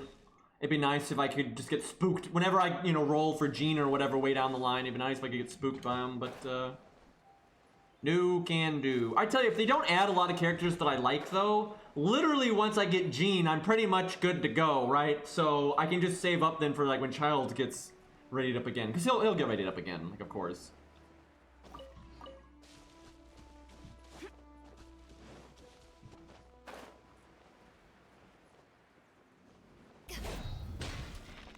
Okay. Maybe I do want Noelle though, just for the shield, so I can like freely swing like a motherfucker, even if they're spinning. We'll see.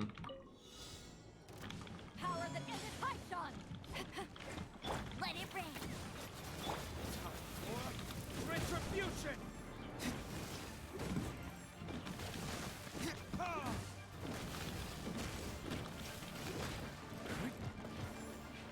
Come here, bastard!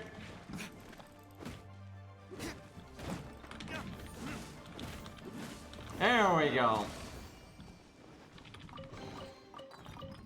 God, I normally don't do the Bido D-Luke combo because it's disgusting, but with the way that challenge was, yeah, I feel like it was justified.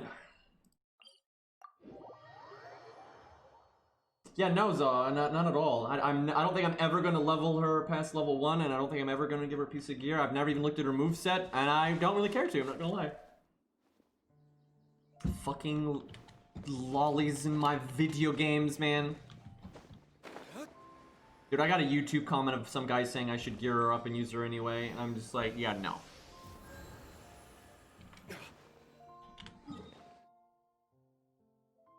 It's like, she's really useful. It's like, I don't care. Like, the people, I don't even get it, especially the people that watch my VODs. Like, how do you not know by now, like, my criteria for video games and, like, how I'm not even trying to be overpowered, right? It's like, Jesus. There's no PvP in this, right? So there's no need. Yeah, Bido was worth it, but you don't, dude, I'm never letting this go. This is so frustrating. You do not, like, first off, I didn't really want to roll there, right? Because I could get spooked by Bido at any time, right? But she is cool and it's nice to have her, sure. But with the amount of, that was all my free-to-play stuff, you know, I've been saving up since the beginning of the game. And I could have gotten, you know, like, max Bido out of it. Instead, I got 1 copy of Bido, 2 of these, and fucking 6 of these! Why couldn't, like, just 2 of these pieces of shit been, like, 2 extra Bidos, right? So then I could have Constellation 3 or something, right? But no, I'm at Constellation 1, just vanilla, right? And fucking army of dumbass lollycats or whatever the fuck. Like, God. Just... why? Trade tactics. I'm always Like, you know, like, only having 1 copy of Child is fine because he's a 5-star. You're not, I'm not, you know, if you're a free-to-play, you're not really expecting to get high constellations unless you save up for, like, a really, really, really long time, right? So, no big on that, right? But fucking 1 Bido out of all that shit that I saved up for all that time, I got 1. Like, ugh. I remember the roll, the pity roll that was, like, guaranteed to give a 5-star. And I got a 4-star again, right? And it was the fucking lolly again. It's like, oh, great, because, you know, we needed more of those, because, you know, we only have enough for, you know, maximum constellation, you know. God. All right, let's look at that quest thing. Wait, why do I still have a... Wait, did I not get all the Dole rings inside of the thing? Or is there some other... Oh, yeah, I guess there's something else. Okay, I'll worry about that later. I don't give a shit about that. That's just a world quest. That's just a world quest. I guess it's that thing I activated in the tab. Ugh. God, I've never just, that was the worst. That was the worst. Like, you know, it felt pretty bad using all my saved up, you know, SQ like that. But then if I at least got, like, you know, Constellation 2 or 3 of Bido, like, okay, you know, but no, I got 1 copy of her. Like, just fuck off. That was so stupid.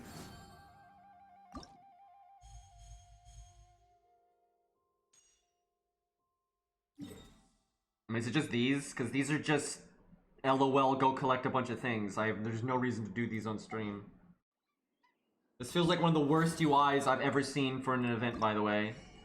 Like, it's not hard to make UIs for this kind of thing, right? It's very easy. And some games find a way to fuck it up.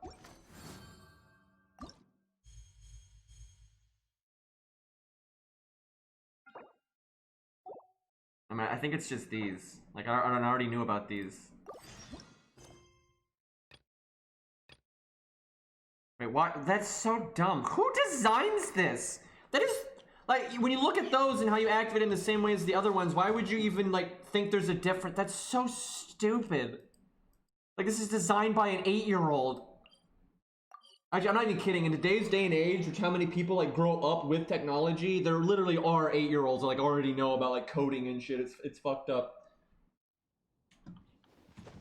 I don't, maybe it's not fucked up. Maybe that's actually good for them. I don't know. But it is funny how that works. I don't think I would say FGO has a better UI. It has a better UI in terms of how it like handles its events, kind of, but it has so much trouble with just basic functionality, like, you know, the command code UI.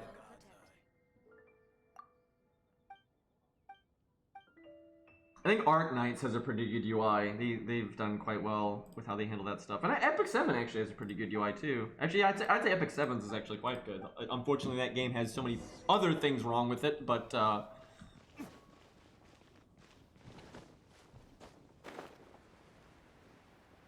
I've never played Grand Blue. I really should play it at least once. You know, I don't think it's a game I would play in the long run just because I don't have time for that. But you know, it's kind of the other big boy gacha game that came out around the same time as FGO, and people say it actually, you know, has good gameplay. And I've heard from many people that I trust that it does have good boss fights, but there's a lot of busy work, right, to get to those boss fights and whatnot. And the art, like, I like the art style for like the characters and stuff, like their portraits and everything, but I dislike the art style and like the gameplay a lot. I never liked that whole like, hey, we have serious art, but then gameplay's chibi bullshit. I can't stand that. It's just lazy too. Like, it's normally just a way to not have to put as much effort into your sprites and stuff. So that's been a huge turn off for me for Grand Blue Fantasy. But I've heard it does have really nice boss fights. The UI is ancient and awful. Some games actually, when they have like their old games that have bad UIs. To be fair though, some old games actually have very good UIs. But anyway, sometimes games will go back and really update them and make them a lot better. But that's pretty rare. It's because it normally would require a lot of like changes to the code, and they just can't be bothered. You know, it's so much easier to just put out, you know, content updates and fuck that stuff. It's even older than FGO. It's done well for itself though. I actually suspect Grand Blue because I gotta give them credit, right? So FGO has let's be real, FGO would have died if it wasn't Fate. That's just a fact. A lot of people here probably never played it back then, but FGO for its first like 6 months to a year was such a trash game. I mean, it was insulting. Like, it was such a predatory game. It was pathetic. Like, it was really pathetic. And if it was not part of the Fate franchise, it would have just been another throwaway mobile game. Because back then, mobile games were just so bad.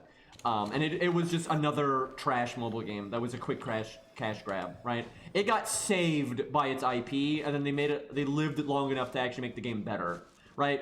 Grand Blue didn't have that cushion, right? Grand Blue did not have this established IP that just carried the shit out of it. And not only have they survived, but they've actually they've expanded, right? They made that fighting game. That's a pretty good fighting game, right? And they've really improved like their IP value because of that, and I think they're going to continue to do stuff like that. From what they've truly done a good job of capitalizing on their success, and so I actually expect that what they're going to do at some point is like make Grand Blue Fantasy 2. It'll be another mobile game, another gacha game, and all that. But I think they're going to actually do something like that, and they'll probably make it a lot more up to date, a lot prettier, and blah blah blah blah, and turn out a lot better, right? So I'm impressed with the way they've handled their success. You know, they've taken an IP that was nothing and not established at all, and they've turned it into an IP that's established. Like, it's hard, like, seriously, I don't even play their games, but it's hard to not be impressed with how they've handled their IP. Like, they got people playing the Grand Blue Fantasy fighting game that don't even play the mobile game, right? Like, that's really good, right? And it's because they got Arc System Works to make it, and they made a proper fighting game, but it didn't, you know, they made it so it didn't have too steep of a learning curve, but it also wasn't like a dumbass game. And then its art style is really striking. Like, a lot of people are like, wow, this is just a anime fighting game, right? On par with any other one, right? And so they got a, you know, because they do have a good art style and they know how to use it. They were able to. Oh yeah, aren't they making like a Monster Hunter game? Again, great idea, because their art style is so good that just, you know, people love those kinds of games. So literally just having a game like that with that art style is going to attract loads of people that don't even play the mobile game. But then they might play the mobile game later. But yeah, they know what they're doing. They've definitely capitalized on their success. All right, where is this? Yeah, FGO hasn't done so well. What they generally do is make shallow piece of shit games that only sell because of their IP, right? Like, and that's stupid. You're not going to expand the brand that way. You're just going to cash in on the people you already have, right? Nobody is fucking playing Fate Extella Link that's not already a fan of Fate, right? And maybe Dynasty Warriors fans, just because they want more Dynasty Warriors games, right? But that's it. That it's such a shallow game. Seriously, Extella Link is such a goddamn shallow game, and Fate Extra too. Fate Extra is such, the story's okay, but like the gameplay is ungodly shallow, right? Every time Fate makes a game, it's so shallow, it's embarrassing, right? And it's because they can't be bothered. I don't know why, they've got the money now, but they can't be bothered to hire a developer that's actually good in the field that they want to make a game in, right? So they just make shovelware. Right, because it's hard to say in terms of gameplay depth and everything. That's all Extella Link is, and unfortunately most. And same for Unlimited Codes, man. Unlimited Codes is a piece of shit fighting game. I love Fate and everything, but that's a garbage fighting game. It's balanced like trash. It is balanced like absolute trash. There's a reason Fate Unlimited Codes was never taken seriously in the fighting game community, right? Because it's bad, and that's like every Fate game ever. And they don't need to do that. There's no reason they couldn't hire Arc System Works or fuck From Software. They could make they could absolutely, partner up with From Software and make like a third-person action game that actually has depth to it, right? It doesn't need to be like Dark Souls, but like, because From Software knows how to make other games too. You know, they've made a Togi and all that crap. So it's like, if they would actually get off their ass and use their success to partner with developers that actually know what they're doing and make games that aren't like skin deep, you know, they could really be expanding their brand, but they don't.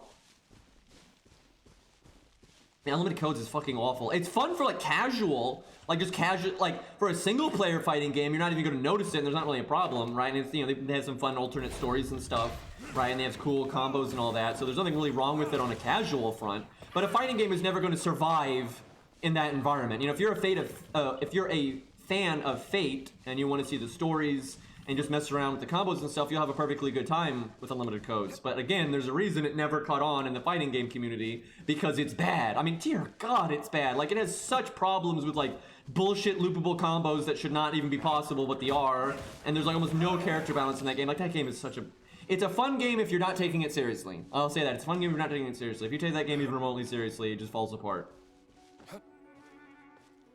And you can't have a fighting game be successful that doesn't put effort into those kinds of things, because the fighting game community is so focused on that. And rightfully so.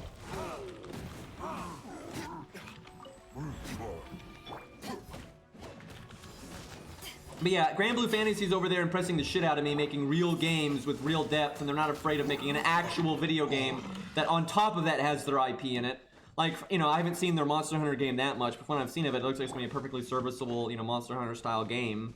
Right? It may not be as good as Monster Hunter, we'll see, but, you know, between that and having, you know, such a good anime aesthetic and everything, it's probably going to do quite well.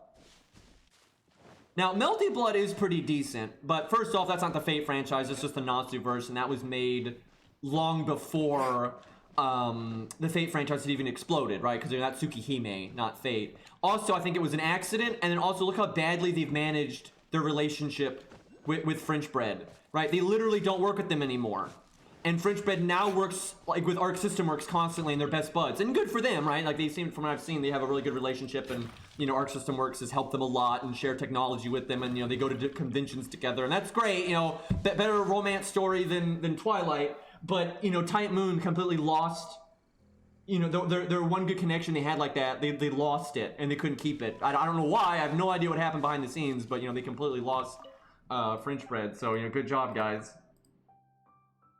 Because Melty Blood is a good fighting game. It is. And it has been taken seriously by the fighting game community from time to time. You know, it's really old. It kind of came out before those things were big. And, you know, it's kind of a victim of its times. And it's not perfect. I think some people overhype how good Melty Blood is. I've played it a fair bit. And it's, you know, it's pretty simplistic in a lot of ways and stuff. But it's good. It's really good. And they have some cool systems. I actually really like the whole half moon, crescent moon, full moon system. Because it basically means if you're playing X character versus Y and it's a really bad matchup for you, at least one of your 3 moon types will be better in that matchup, right? It may not be as optimal as playing some other character or whatever, but that's a cool system. It really is, because for those who don't know, Melty Blood has a system where you pick, you know, X character, you know, maybe like Shiki or whatever, and then when you pick her, you can be Crescent Moon Shiki, Full Moon Shiki, or Half Moon Shiki. And although they're, you know, the same character, there's some twinks to the moveset. Like maybe this one's more focused on, you know, heavy attacks. This one's more, you know, like there's some twinks, and so you can kind of like specialize for like, okay, the opponent I'm fighting, you know, I'm gonna need, you know, these kind of combos or whatever. So you can pick the one style that helps you out. Like again, might be a bad matchup for you, but that's a pretty cool system. So I like that quite a bit.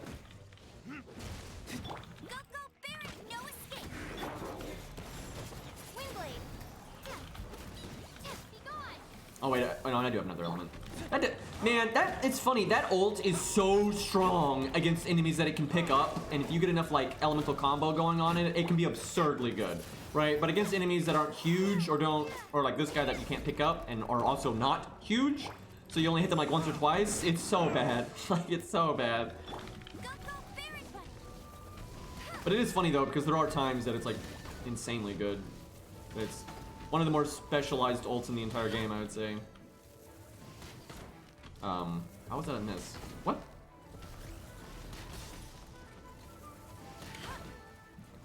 Wait, what? Wait, why did the bunny go over there and somehow I didn't knock him down? Okay, well, fucking this up. I don't think I can block all of this. I'll block most of it.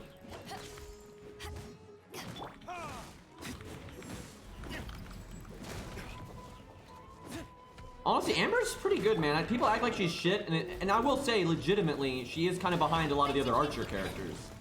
But Archers are just good. Like, Archers are really fucking good. They allow you to, like, you know, take advantage of a lot of enemies' weaknesses, like what we're doing right now, which is really powerful.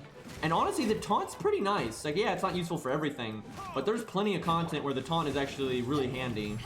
And, you know, if you get her constellations up, you can have double doll, and her...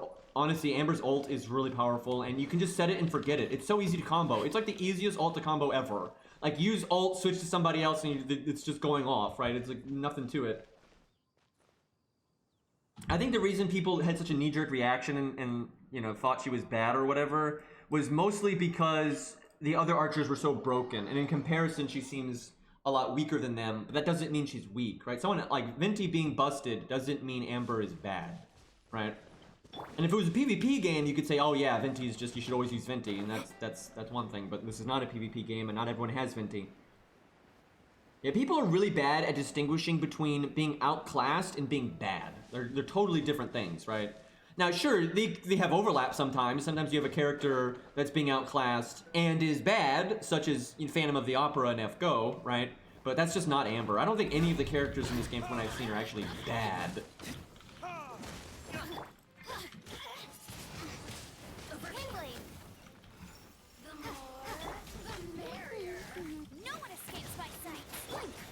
She fucking blinked out of it. I mean, that's the intelligent thing to do, but damn. Can you catch her in this?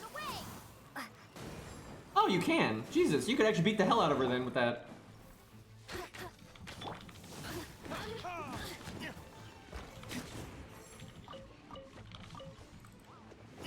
Alright, what am I even doing over here? Are we just treasure hunting still? Dude, she's so popular from what I've seen. Like, I've seen, out of all the monsters that people want playable, you know, the baddies, she's the one I see the most. And, you know, she's cool, so I don't hate it, but, like, I like the other Fatui more, definitely. But she's fine. If they made her playable, I wouldn't complain. I really wouldn't complain if they made anything with the enemies playable. Like, I'd play the slime. Fuck yeah.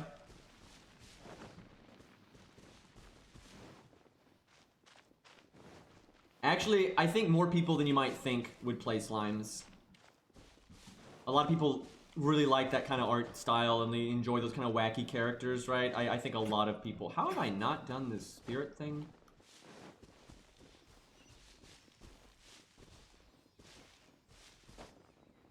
I actually don't know what my objective is right now, but it's in here somewhere. Wait, she has green hair? Okay, that ups her in my book by like 2 points. I never really noticed.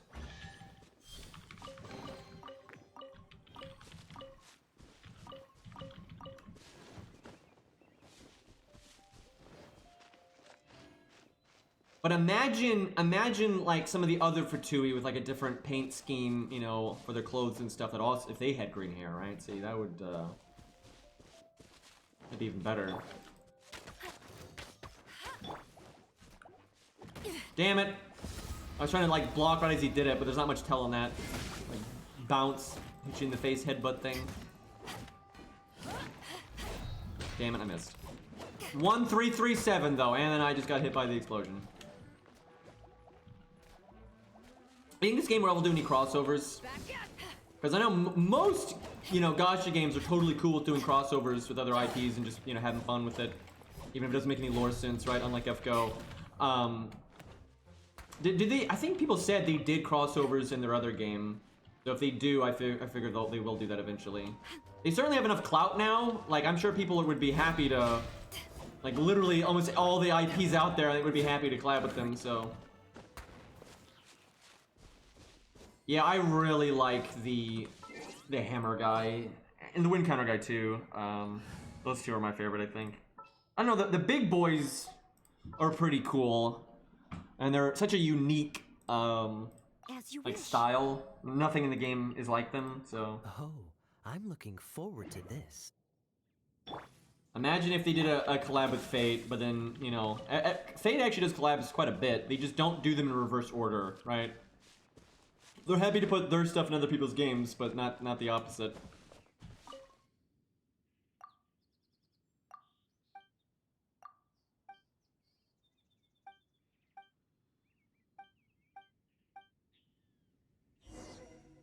That is funny that you can fight Fatui with Child. I feel like these quests are just busy work. Doesn't seem like anything all that handcrafted.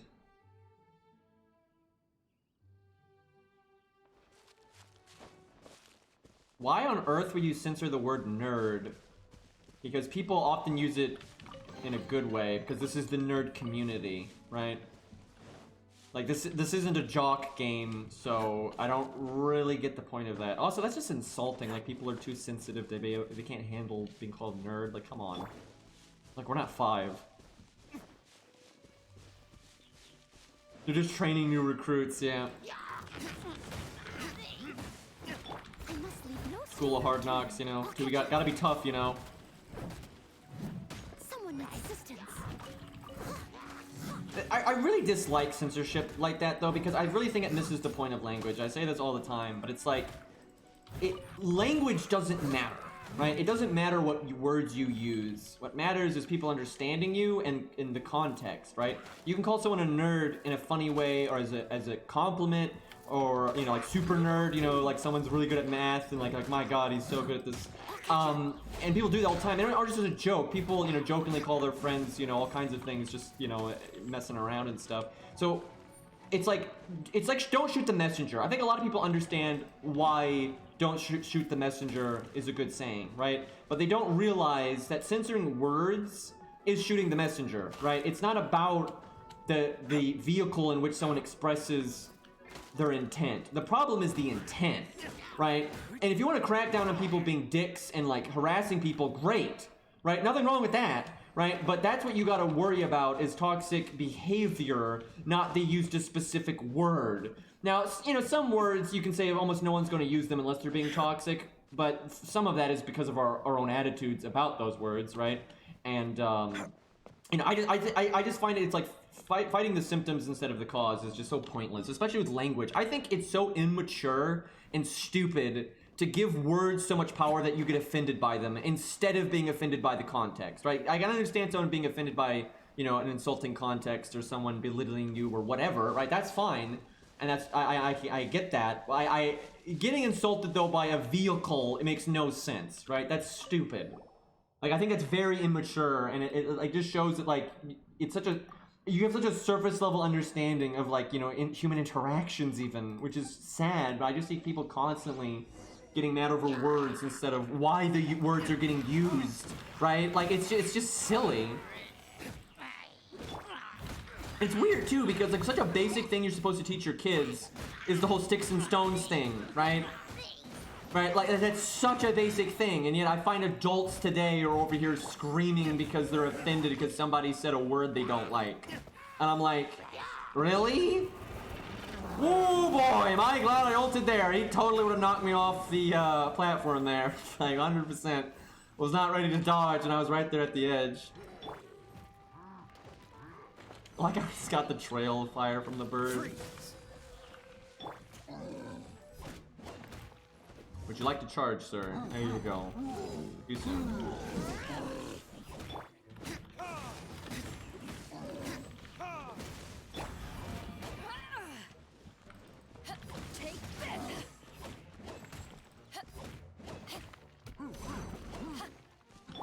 Why did I do that? I don't know why I did that. Honestly, it wouldn't surprise me though if the game just has like so many games do this. So many games do this. They basically download a pre-made package of censorship, if that makes any sense. Like they download a chat functionality from like a third party. Like Dark Souls 3 did that. Like the censorship for their names and stuff, they didn't make it up themselves. They just copy pasted an existing like list that's like out there, like the developers can pull from, and they just applied it. And it didn't work very well. A lot of games do that. Because, you know, effort. Oh, she's like different than all the other nuns, like in terms of the way they set up the character model. Never really noticed that. Different colors and stuff.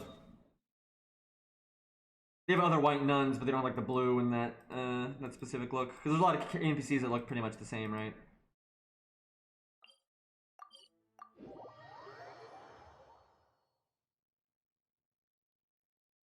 Easy way to stop people from claiming from. The thing is, you can claim to be a gym anyway, though, because you could like G-M or space or use a funky character like that. You're never gonna stop that kind of thing.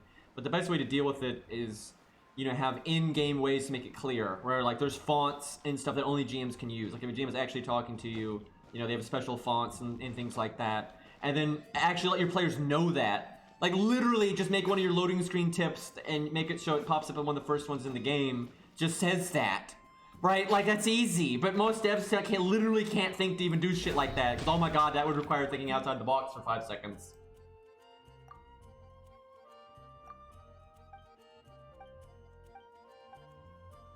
I haven't decided if I'm going to play the Demon's Souls remake or not. Like, I like Souls games, and I like Demon's Souls, but the thing is, Demon's Souls, from a gameplay perspective, is kind of my least favorite Souls game, just because it's so old.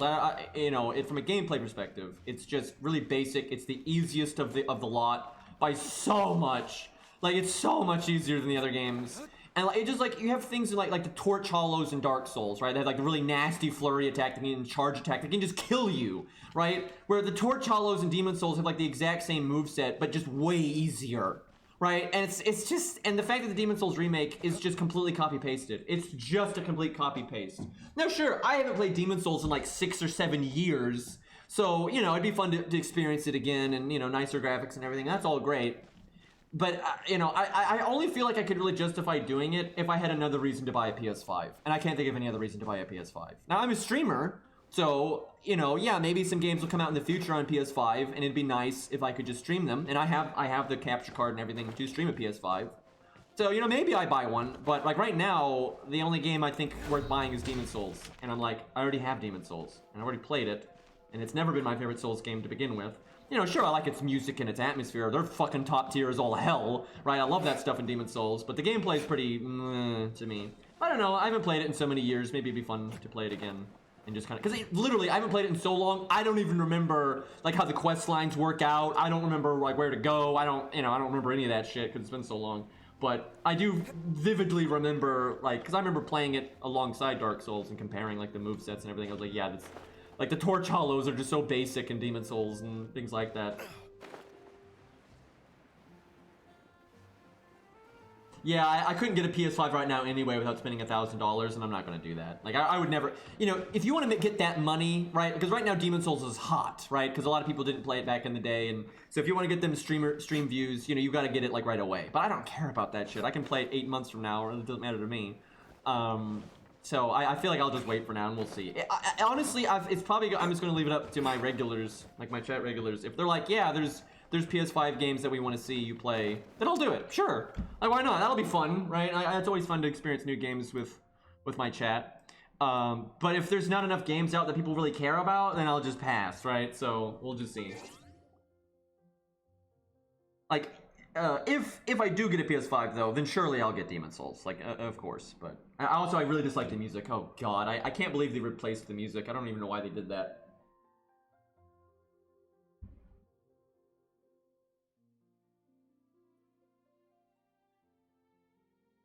Yeah, I know. God, I know. I tell you what. That's the problem. Scalpers get paid. They do it because they get paid, right? Because I think it's everyone's fault. It's literally everyone's fault. Because if all your favorite streamers didn't make sure that, and not just streamers, YouTubers, and media, all these things, if those people didn't get it really early, they wouldn't be successful, right? Like a lot of streamers need those views to keep their lights on, right? So they got to do it, and that's because the viewers are always going to go to the people that got it, right? Oh, I don't have the game yet, so I'll watch someone else play it, right? Because they don't have a PS5, they'll watch, like in this instance, like Ouroboros or Peeve, right? And they'll watch one of them, or even a big streamer like Asmongold or something. They'll watch them play Demon's Souls until they get it, and that's fair enough. But that's because of that, those streamers may have to make sure they either pre-order really early or they pay scalpers or whatever. And then you have a trickle effect where viewers want to play with them and they want to invade them and duel them or whatever, so then they want to get a PS5, and a lot of rich people are happy enough to pay the extra cost because they've got the money, and fair enough. If you got a good job and all that and you're living comfortably, why not pay the extra money? But so there's a lot of things that feed into the whole scalping issue actually being successful and why scalpers don't lose money. It would be funny though if you had just one generation of a console where everybody just collectively agreed not to play into all this and scalpers got obliterated. That would be kind of funny, but yeah, that's probably never going to happen, unfortunately. Because it's scalping has been a thing in all. It's not just video games. You got it in basketball and football and those kinds of things. It happens because it works, right? And because there's demand. There's demand for it. There's demand for people to watch streamers and YouTubers and everything else day one, right? That demand exists, and so then the streamers got to meet that demand, and then there's demand for people to buy the consoles, right? For just normal people for Christmas and everything, and streamers and YouTubers and people that just want to play the games, and the companies don't make enough consoles generally. Like overwhelmingly, they don't. And in some cases, I think they do it on purpose because it builds hype, which I think is disgusting. But it's hard to say when they do and don't do that. But there have been companies that actually have done a good job with supply and demand. It's it's easy to remember the Nintendos that always fuck it up, but there have been companies that when they're making a new console or a new game and they know it's got that hype behind it, that they put the effort into making sure their supply chains are well organized and they do meet the demand. Like that does happen. It's easy to forget that, but there are times that actually does happen. So I literally can't even tell the difference between like these quests and the other ones because the UI is so confusing in this. Bring the Knights of Favonius with you. These quests suck, man. Like this is boring. This is just generic. These are like dailies for God's sakes. They're dailies but longer. These are literally dailies but longer, which makes them worse than dailies. Oh, that's another thing. Yeah, this has been a fact. The video game industry is booming because of the pandemic. So there's more demand than ever. Oh my god, dude, Gundam model kits. I keep track of that industry as well because I really like Gundam and everything. So yeah, that stuff can get wild.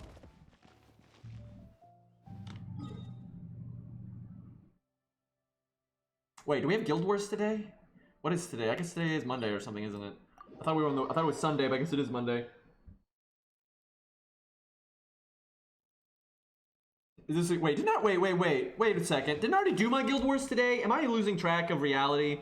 I'm pretty sure I already did my Guild Wars today. And I got 3 wins. So I'm pretty sure, Fury, your ire is misplaced here. Check my profile to be sure, but I'm pretty sure I already did my Guild Wars now that I think about it. I can't do 6. Damn it, he remembered. Feels bad. Oh, I remember this guy. Can't perform that action in combat.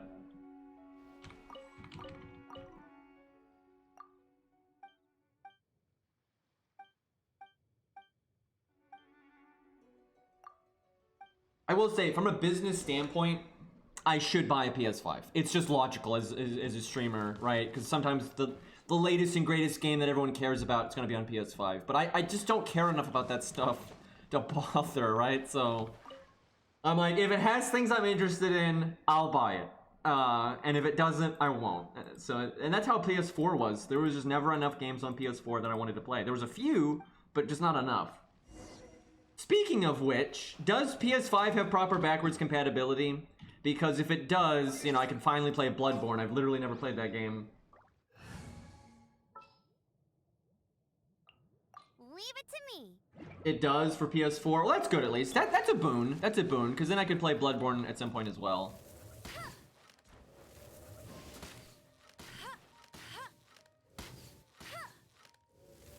If I wanted to play Sekiro, I would just play it on PC. I'm just waiting for... I have so little interest in Sekiro because I dislike having no character customization and no PvP. Although Bloodborne essentially has no PvP, and what PvP it does have is crap, so kind of same deal on that one. Anyway, I'm just waiting for it to be on sale. Whenever it goes on sale for like a decent price, I'll buy it then. But you know... Like, sure, I like a good PvE challenge, but if I want to do that, I'll just play Ninja Gaiden. Like, seriously. I just really dislike how they removed all the character customization and all the co-op and PvP and everything else. I'm just like, I've been so uninterested in that game. I am interested in it though, in the fact that they like reinvented the wheel in terms of mechanics. So you have to relearn everything. That makes games so much harder, is when you have to learn everything from scratch, right? And a lot of Souls games are so similar that if you played, you know, them before, you've already gotten past the really big learning curve, right? Which that's the big part that makes the, you know, the game really intimidating and hard and everything, right? No, I don't give a fuck about the newer God of War game. I follow a lot of people that are, if you hadn't noticed, you know, I'm huge into action games and stuff, you know, with how I can talk about Ninja Gaiden Black endlessly. And I've seen enough of that game from people that I really trust, like really small YouTubers that are also like obsessed with games like Ninja Gaiden Black and Dark Souls and all that kind of stuff.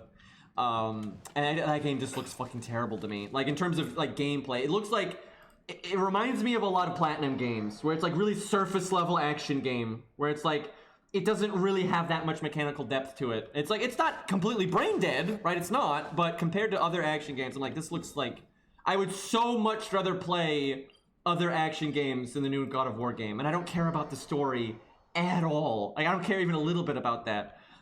Some games I care about the story, but not in that one. And so I'm like, all it has is the gameplay, and the gameplay looks so to me that I'm like, no thanks.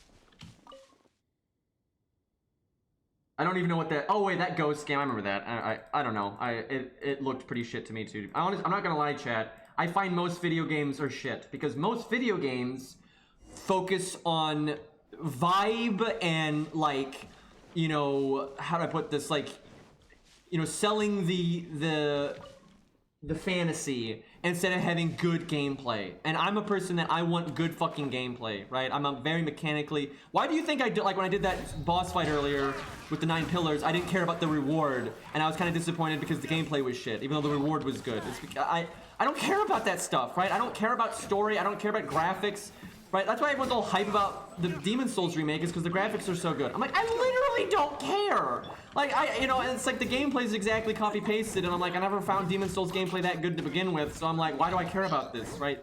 New coat of paint's not a big deal for me.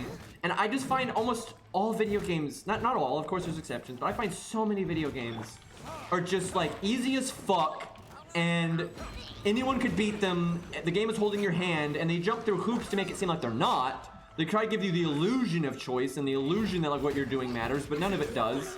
And I don't care about the story, I don't care about the atmosphere, and so I'm just like, yeah, this is boring. The biggest exception to that is indie games. I find lots of indie games that are mechanically interesting to me and that are not holding your hand, and you can fuck up and get it wrong, and so I find lots of indie games that I really enjoy. But I do not find a lot of AAA games that I enjoy. I find most of them just way too easy, and I can immediately tell that even if I was playing like a moron, I'd be winning anyway, as long as I'm just like vaguely paying attention, right? I don't enjoy that stuff, right? And sure, some games end up having a story that I do care about or whatever, but I'd rather have a story I care about that also has gameplay that I care about. And normally I don't care about video game stories, so... Yeah, there's plenty of young people that like substance, but I have seen this. I'm not just saying this because I'm a boomer. I'm really not. I followed the video game industry pretty closely, you know, my whole life, and I've always paid attention to the development side of things and the marketing and the sales and what's in fashion and what's not. And as video games have gone from a pretty niche thing to seriously, they used to be really a niche thing that were pretty much just for nerds, right? Now they're like this really mainstream, everyone fucking plays video games to some extent, right? Except for like, you know, grandma. And even then they do sometimes. That they've shifted away from being very mechanical and, you know, having good gameplay and stuff. They focus so much more on like selling people on the fantasy and making sure it's easy and everybody can beat it and feel like a badass and blah blah blah blah. That is such, even when games try to be a little bit harder, it's just not that good, right? Like, it's so common these days.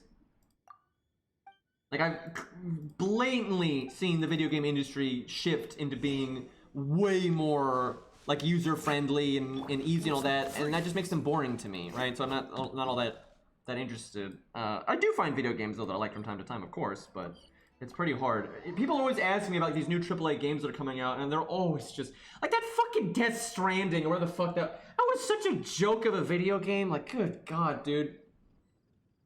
Like, and I always say this is such a big deal for me.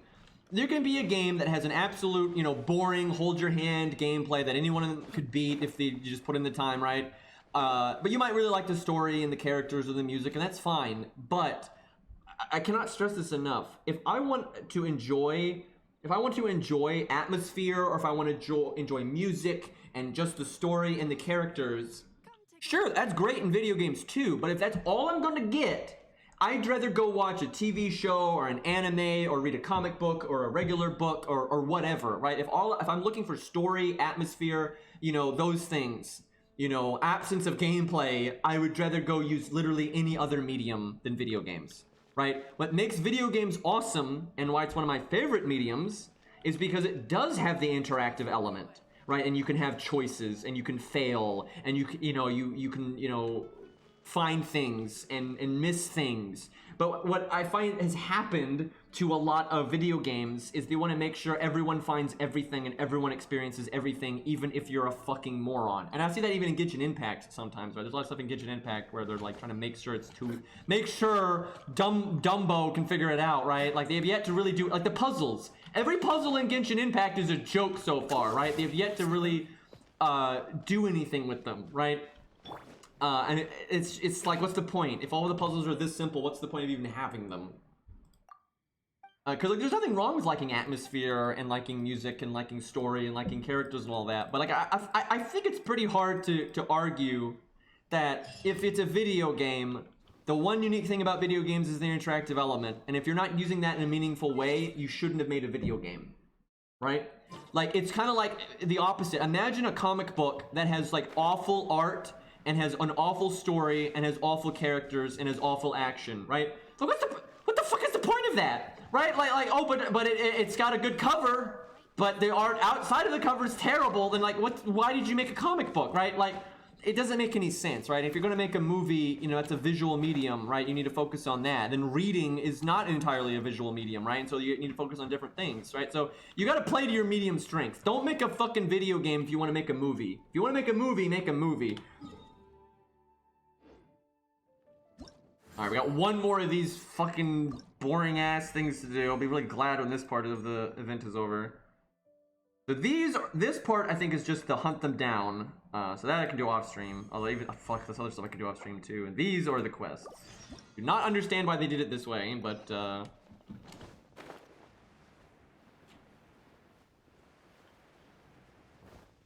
and you know, I'm in the minority on this, right? I'm over here, you know, giving my point of view, but it's obvious I'm in the minority on this because some of the most successful video games are the ones that have pretty surface level mechanics and are very style over substance. Those are some of the most successful video games on the planet, right? So clearly there is a market for it, and fair enough, right? If people want to play those games, good for them, right? Just because I don't enjoy them doesn't mean someone else can't enjoy them, so, you know, it is what it is. But it can be frustrating. Yeah, I played Metroid Fusion, it's awesome. I actually don't like a lot of the 2D Metroid games, but Fusion's really good. But I like Metroidvanias a lot more than Castlevania games. And people are like, what's the difference? There's a difference, right? It's the way they handle exploration and action and their priorities is very different, and I much prefer Metroidvanias to Castlevanias generally. I generally find Castlevania games just too tedious, and like the way they do boss fights way too arbitrary, and I don't really enjoy them too much. But I can get into Metroidvania games generally.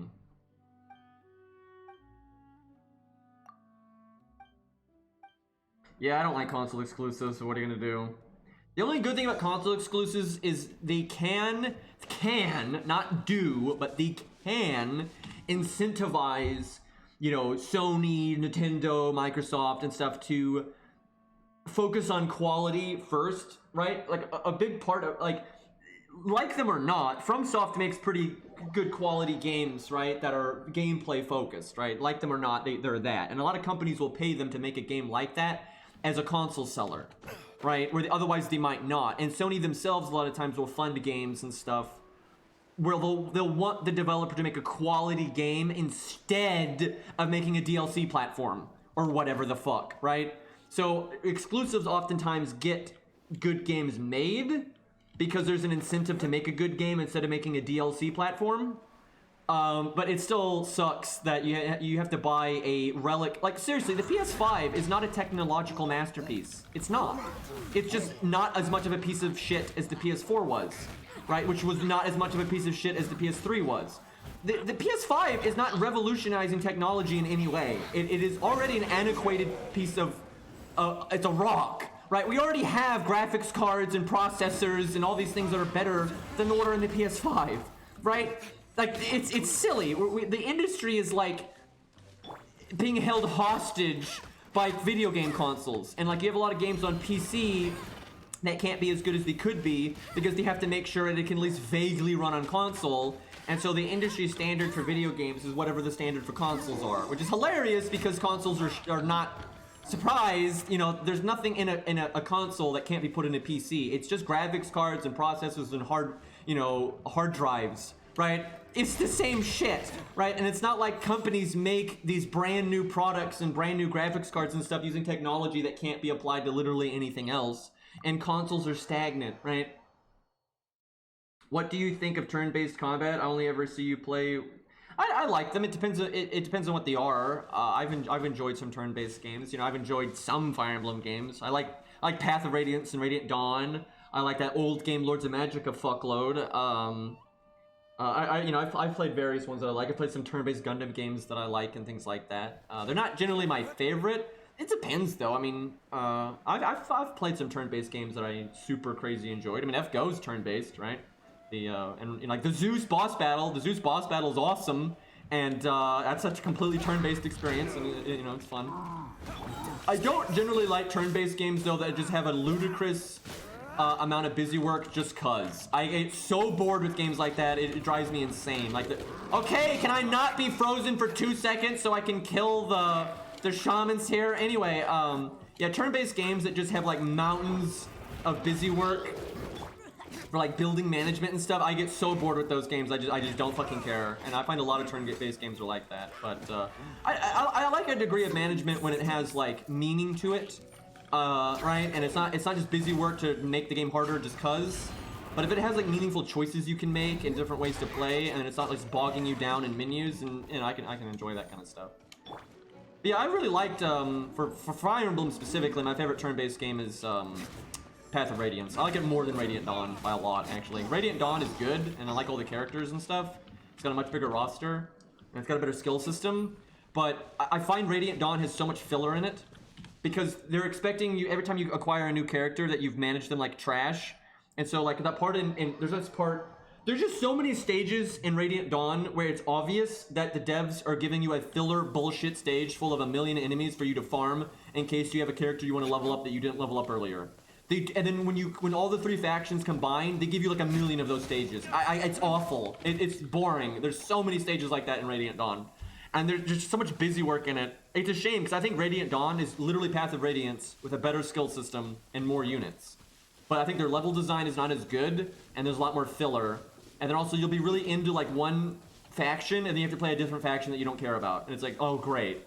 And Path of Radiance is like a really, handcrafted experience where you're playing the same units for the whole game.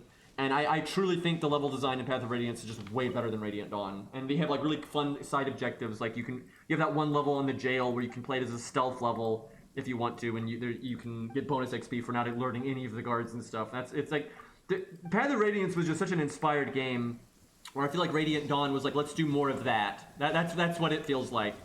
So I don't know. Most people like the older Fire Emblem games always gush over Radiant Dawn. And sure, I love how many characters are in it, and the skill system's great and all that, but God, the level design is just... Ugh.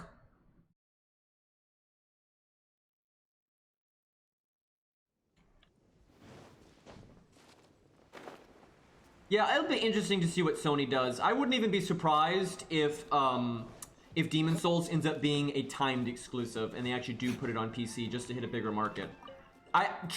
Truly, I think that would be smart of Sony to do that. You keep it on PS5 for like a year or whatever, so anybody that really, really wants to play it, and cares a lot about like the franchise and stuff and all that, they'll probably buy it, right?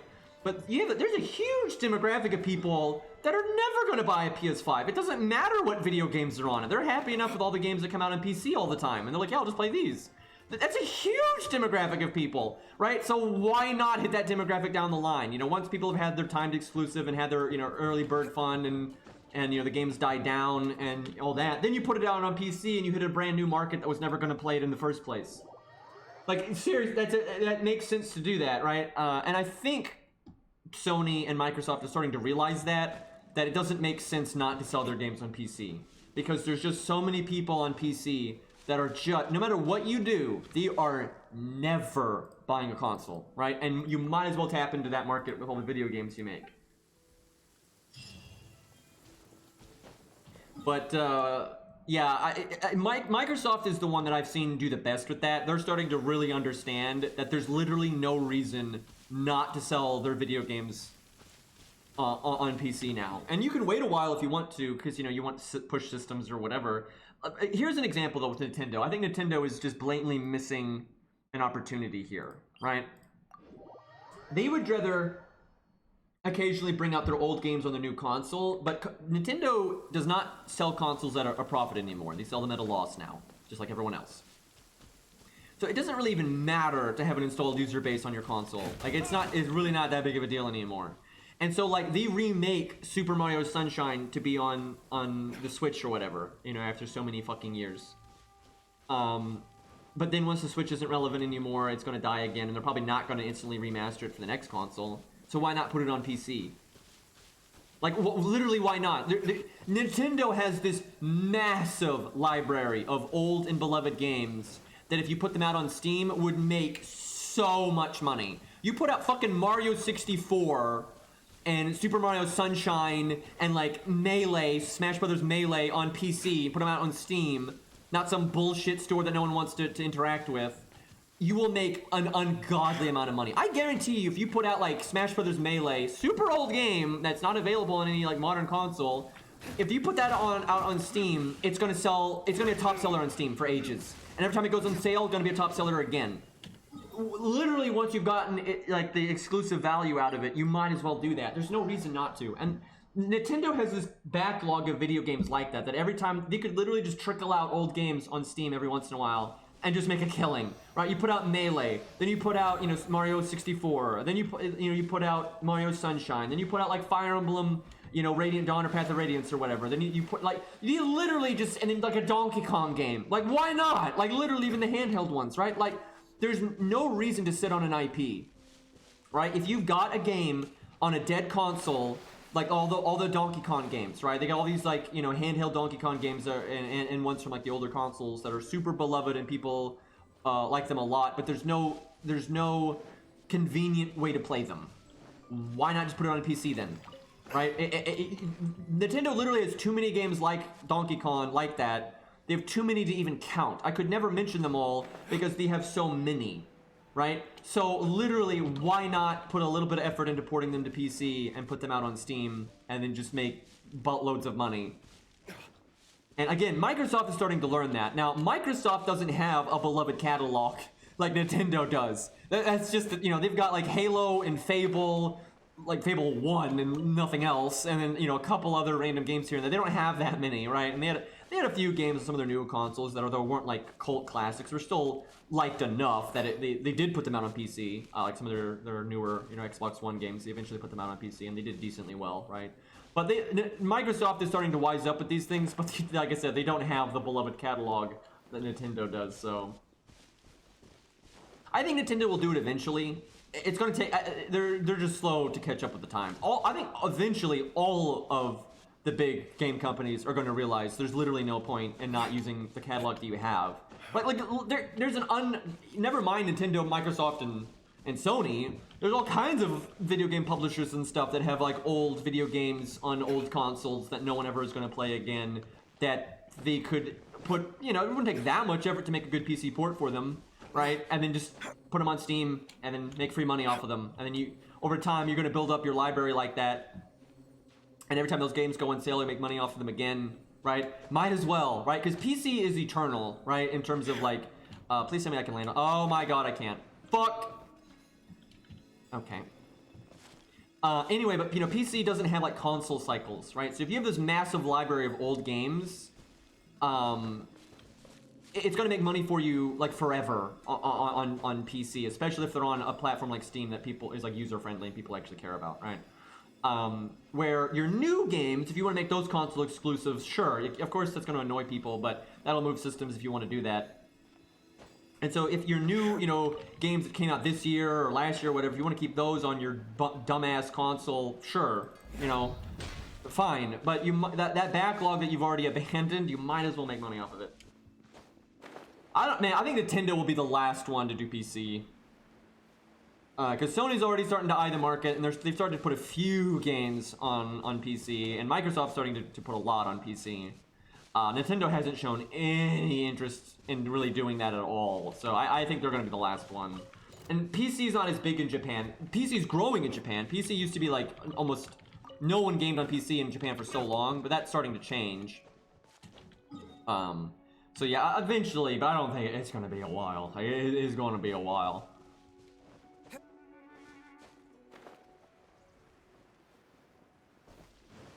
Okay, I think we found all the stuff out here. It's hard to tell because this UI is so bad.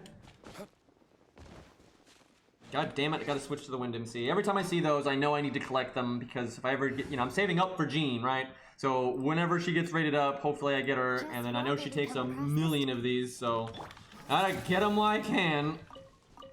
And besides, another character might use them too at some point. Yeah, I feel like Nintendo, if they ever moved to PC, would make their own store. But they could probably get away with that. They have a big enough player base and enough people that just want to play things like Melee on PC or whatever in a proper format without like third-party bullshit. They could probably get away with it. The problem is Nintendo is so bad at making stores and stuff, they'd probably make a fucking awful launcher. They'd probably make such a piece of crap. But yeah, they have such a large user base, they could get away with it. Although the market's getting oversaturated, though, it's going to get to the point where people are just not going to have any. It doesn't matter what company does it. They don't want to have Epic, Steam, Apple, you know, Microsoft, Nintendo. They don't want a fucking store. Why am I trying to attack those? I don't want to kill those. What am I doing? You know, people are going to get to the point where they're just not going to. Because I'm already at that point. I don't want to download Epic Game Store at all. I'm so tired of having to download a whole new, you know, app for every company's, you know, games. It's so obnoxious. It wastes hard drive space. You know, they always want to run in the background. You have to forcibly turn them off and shit. I just get so fucking tired of that. I gotta really like your games for me to want to download it on something other than Steam or something.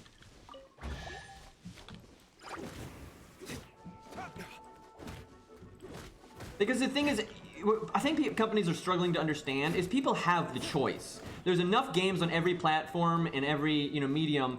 You can be someone that just uses like Steam and like nothing else, and you're not gonna want for any more games, right?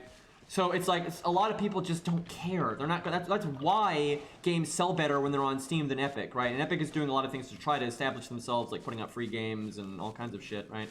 But they're having to go through such lengths, right, to get people to use their store because people don't want to. And no one is sitting there on Steam being like, oh man, I wish I had more games, right? And it's like, it's kind of like why Amazon is so successful. There's no reason to use another online store, right? Why use the second best online store, right? No one's going to do that, right? And I don't even know why companies care so much. I don't see why they want their own platform. I guess it's because they don't have to pay Steam, you know, a cut.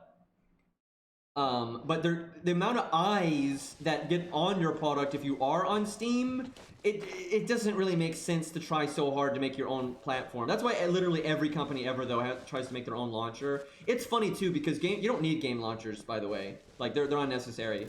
They're completely unnecessary. They're only doing it because Steam got so popular, right? Like Blizzard used to not have their own game launcher, right? They used to not have one like that. Well, they kind of did, but it wasn't like Steam, right? And then they basically turned their thing into Steam, right? To connect all their games and stuff because Steam got so big. Everyone wanted a piece of that pie as soon as Steam got so big and had such a huge user base, and that was the format that everyone wanted and stuff, right? But no one has gotten the success that Steam has because people don't understand. It's not that they want a launcher. It's just that they want all of the games in one place. That's what people want. Is people want all of the video games in one spot. They just go to the store, right? That's what people are after, and that's why none of these other launchers ever, you know, go beyond their own, you know, fan base, because nobody's gonna download the fucking Activision game store to just browse Activision games. Nobody does that. Like literally, no one does that. Like, and it's kind of like Amazon has become so established, no one else is taking the mantle from them. No one is going to take Amazon's place as the online store. It's impossible, right? And there's not even a need to. You don't need more than one online store unless they start doing insane, you know, bad business practices, because then you have another store that's not doing those business practices, right? But it's the same for video game stores, right? It's like if Steam is doing good enough, and the only time you're going to need another video game store is if Steam starts getting, you know, fucked up. Then you need the competition, right? Oh yeah, that like virtual console, yeah, that died so fast. That did not work out. The technology just isn't there yet. It's almost there, but it's not. And yeah, that kind of came out half-baked. Please tell me I'm done.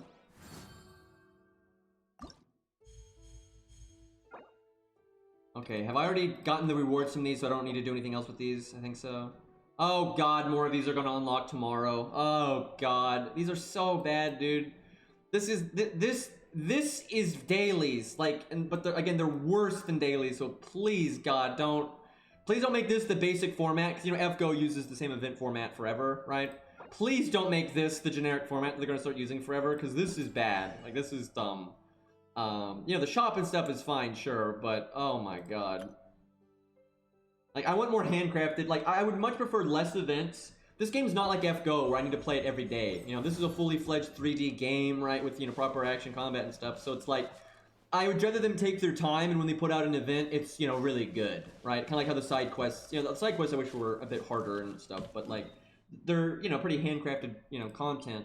I want that, you know, add new enemy types, add an event that adds at least one new enemy type, and then that enemy type's in the game permanently. Like, why not? Like, do stuff like that, and, you know, make dungeons. Seriously, why can't we have an event that has dungeons, right? That actually has, like, you know, puzzles and stuff. I like how it had to heal twice, because it missed the first heal. Alright, so the only thing I think I have left then is this stupid... I can't even... This UI is so confusing, dude. Like, why did they make this the same UI as the other thing? I don't understand that. So yeah, I have to do these. And then I'm done. But I'll do that off stream. That's dull as hell. Alright, well, I still have lots of Risen. So we could do stuff with chat, but it's getting kind of late. Okay, we'll do one stupid-ass thing with chat. Let's duo child with somebody, and then that can be really fun. Give me 1 second though. Oh yeah, Zaw wasn't here when we did all that child stuff last stream. That shit was hilarious. Oh hey, look, Zaw's the first one. Okay, we'll duo this with Zaw, and then we'll do one more thing. We'll make 2 other people from chat try to duo the 3-man version, and we'll just watch and laugh at them. It'll be amazing. Although they'll beat it and laugh at me, but we'll see. All right, give me 1 second. I need to get water and stuff. But yeah, we'll try to duo this with our boy Zaw here. State your business here.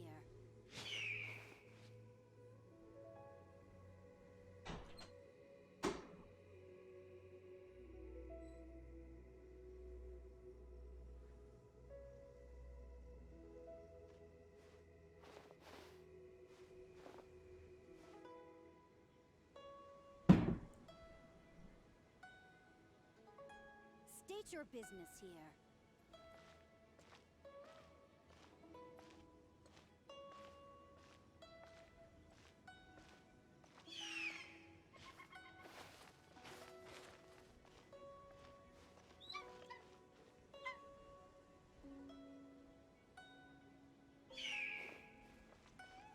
State your business here.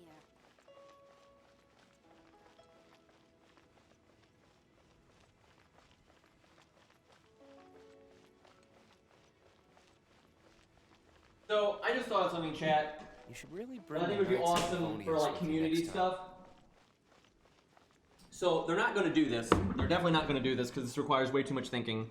But so Dark Souls, if you summon a friend that's way higher level than you, it will scale your gear and stuff and your stats roughly to what the host has, right? And there's even another game I know of. It's an online game. It's old and dead, but the host could set like a gear range, and if people gear was way stronger than that, it would lower their stats to that range, right? It's a way to kind of keep stats from getting like too fucked up and, you know, people running things because they're too strong.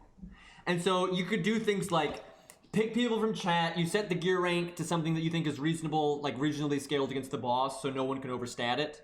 And then you like see who can survive the longest, like if everyone's on a level 1 character or whatever, or you just, you know, you fight the boss with the chat and no one can overgear it, and so it's just harder, stuff like that. I really like systems like that, but nobody does them. But that's something that really can hurt RPG games with co-op, is you have that guy that's like so much more geared than what you think is reasonable for the boss, and then so it becomes, you know, lame. Okay, so I'm gonna let Zaw do the healing, because he's Noelle. It just makes sense. I kind of want to do Bido, because she's really fun here. But she's not great. Like, I'm not gonna do D-Luke. I think he's too good. God, I need to cure my Amber. I want to use Amber here. I think it'd be so much fun. But she's so undergeared right now. It's no go. What about Kaya? Can Kaya be fun here? Thinking Kaya or MC. Let's go Kaya because he's cool. Okay. Ward level is kind of like that, right? But you know, it doesn't affect gear, so. Well then, amuse me. I need to actually concentrate. Oh, he's blocking, nice.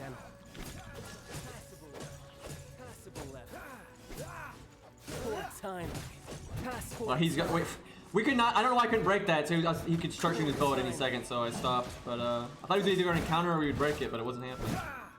How have we done this much damage to him? What? Jesus! Well, rip his first form.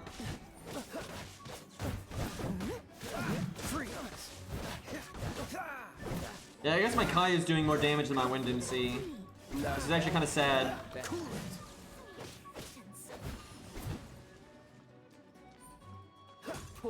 Yeah, Zaw probably does have better gear than me too. There's that. Still, he died really fast. Like, he barely got to do anything. That was kinda... That feels bad. He didn't dash.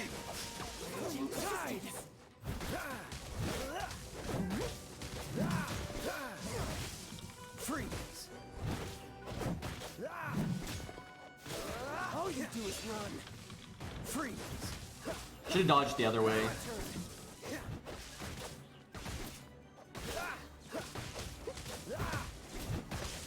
Fuck!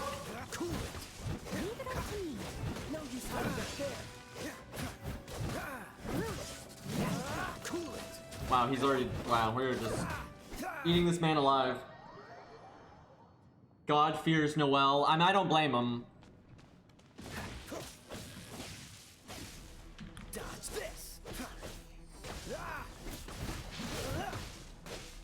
Oh god, we get super conduct for free here. Kaida's not half bad for this though, I have to say. Like ice is pretty effective against all of his forms. What's the hurry? Cool it.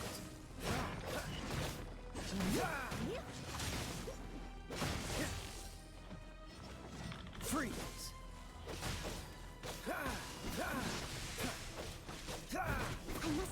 Yep, this was pretty easy. That was so funny though when we did this with 4 players and we couldn't see anything. People dying like mad.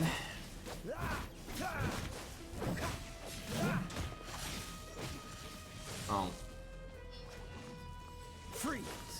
I'll catch up. Fuck! I thought I was far enough away. Wow, I haven't used Bido this whole fight. I forgot.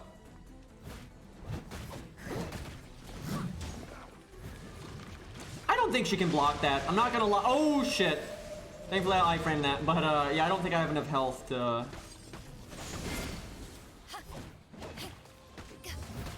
I like how you don't take damage, but you still get marked. That's actually fun though because it lets him do his. Oh, he almost killed me with that.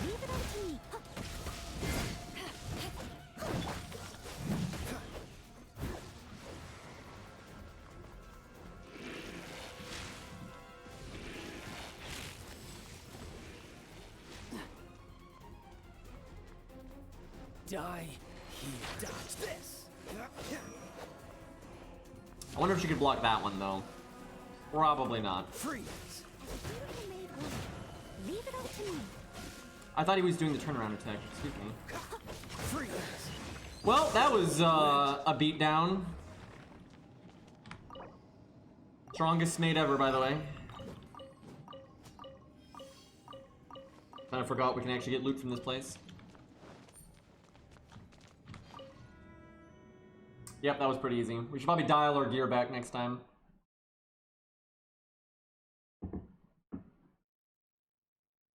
Alright, let's do one more thing before we wrap up. We'll let whoever the next 2 people that's in the invite is, we'll let them try to duo it, but they're only going to get the 2 characters, right?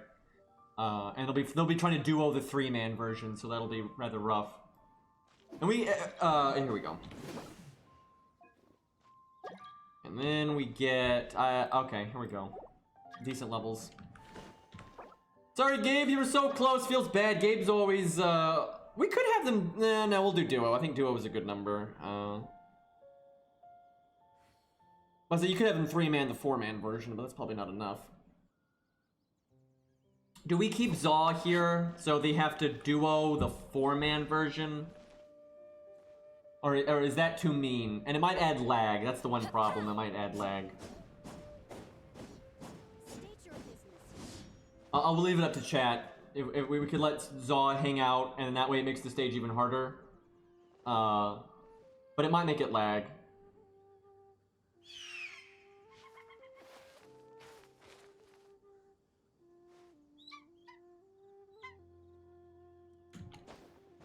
Alright, okay, Zal, we'll have you leave just because the lag. I don't think chat really cares, and just to be kind to our 2 combatants here, we'll try to limit the lag as much as possible.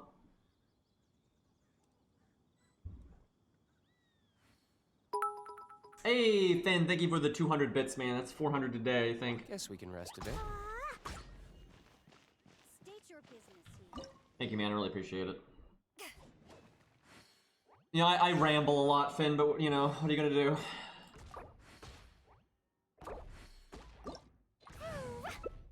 I wish I didn't eat up 2 characters. I wish one of them got to play 2 characters. Because this truly is going to be rough, right? They have literally 1 character each for the 2-man version. Okay, he is wisely going with the healer. Oh yeah, by the way, the zombie is banned, so, you know, feels bad. Poi knows.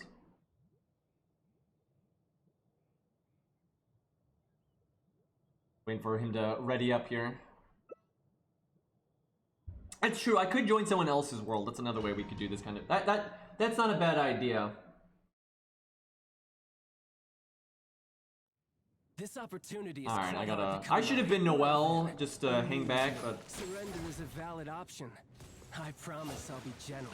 All right, dodge the counter. This is always a nightmare with Klee though because you can't see anything. Klee just got shot in the face. Dodging the counter again, very nice. Nobody fucking that up. Coming.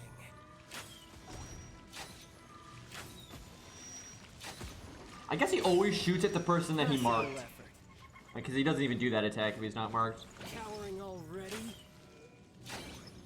Lee having to run for her life, letting Noelle just beat the shit out of him. This is actually working out very well for them because it's letting Noelle go ham and he got all of Poi Poi's health back. So that's good. I still have a lot to I'm liking this Noelle gameplay though. Okay, he got tagged there, but he was doing the whole, you know, weaving between the shots and getting hits in. That was good. And so far he's done well against the counters. Nobody getting wailed on. Except for me, excuse me. Gotta make sure if I do die, I need to die in a spot where we can still see. It's very important. I have one job. Like, literally, I have one job. Lol, he staggered him right as he was doing his shot thing there. You've made some progress. They have pretty good damage though. Getting through it at a decent pace. Poor time. They're not getting hit very often, so although Noelle is not like the world's strongest healer, she's a fine opportunity. I actually like her as a healer though. Like, you have to be good to survive, right? Like, if you get hit twice in a row, it's gonna be a real problem. But you can recover from getting hit just once, like one time, right? Not a big deal. Alright, this form is a little bit harder, I'd say. I think Noelle got tagged there.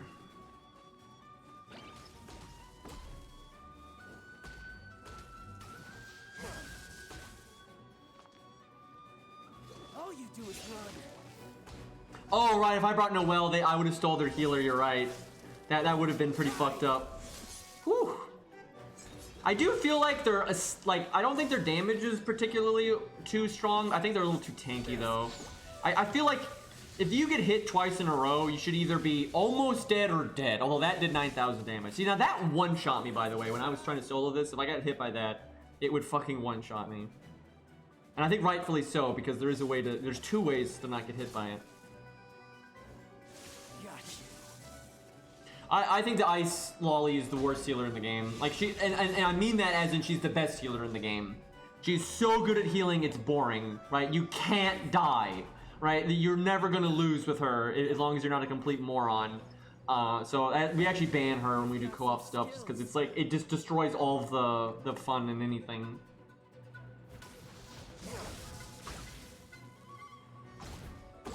Oh, the 4-star one? I don't even know what they do. Man, people they're continuously getting hit by his, like, ultimate lock on there. I truly think they deserve death for that, but they got the health for it. Just barely, though. Just, ooh! Deleted. We might have a wipe, boys. Can Poi do this? Poi's pretty good at this game. Well, okay, let's give him another shot. They were pretty close to that. That was pretty good.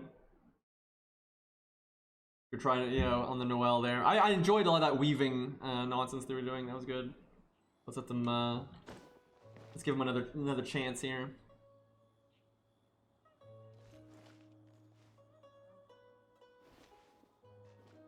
He's got that judgmental look in his eye. I can see it. I think he's teleporting to heal. If you want to use Noelle again, you gotta go heal her, otherwise she'll be low health again. They did pretty good though. They started off real good. They were doing great with like the dodge and the counters and the stuff. They just got tagged by the his like ultimate there.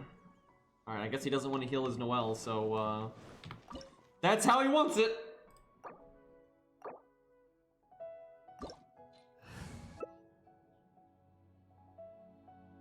Yeah, I know, he switched to me real fast.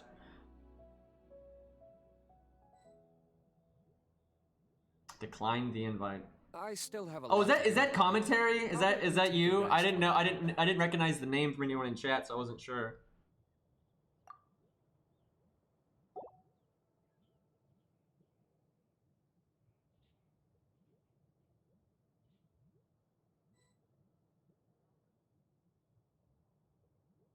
My Klee actually heals? Oh, really?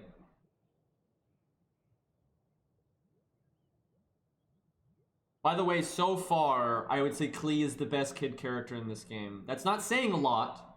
The competition is not fierce. Guess we can rest a bit. At all, and I still would not rate Klee all that highly, but I can stand Klee in this game. And she's wearing clothes, so that helps.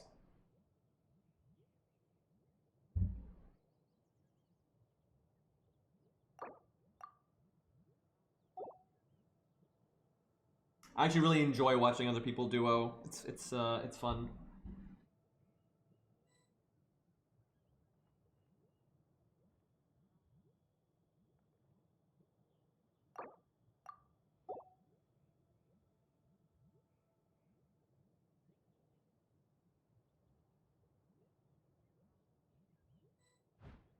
Keeps declining the invite.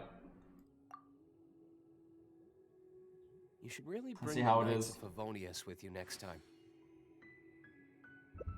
I really hate when they sexualize the kids, man. Like you don't do that. That's just no. It's so creepy. This opportunity is quite hard to come by. All right. Then, amuse me. Surrender is a valid option. I promise I'll be gentle. Okay, they got good damage. I think he got tagged there. Yeah. But he had his shield, so he didn't take damage, but it means he's got the mark on him. Fine opportunity. Ooh, got hit by the counter. How He started so good against those. Okay, they're getting some damage in. Poor timing. Got his health back for the most part. Did not get hit by it that time. He was more ready. Ooh, that's an interesting spot. Ooh! Poi Poi got wailed real hard on that one. On the takeoff damage instead of the landing. Try this.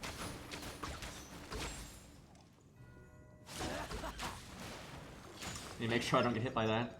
Passable effort. They're taking quite a bit of damage here, but they got some heals coming.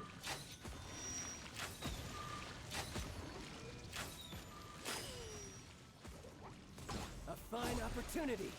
Dodging the counter. Good, good. Clear shot. Another whale. Very, Oh wait, I got hit by that. I gotta call bullshit though.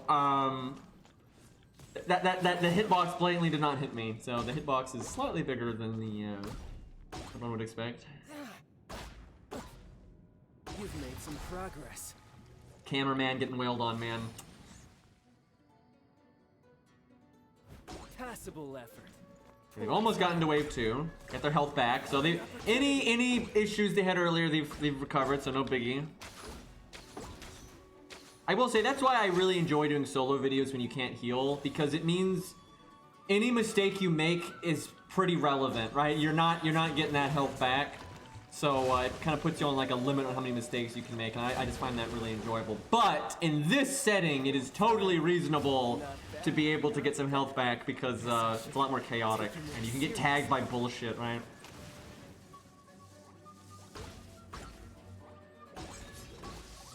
But I do enjoy like doing a solo where you have no healing at all, and you just have to not fuck it up. Okay, got that. I will say that spin attack he does like behind him is a lot harder to deal with in co-op because it can get confusing which player he's targeting, so it's hard to know where he's actually going to put it. I have felt that many times.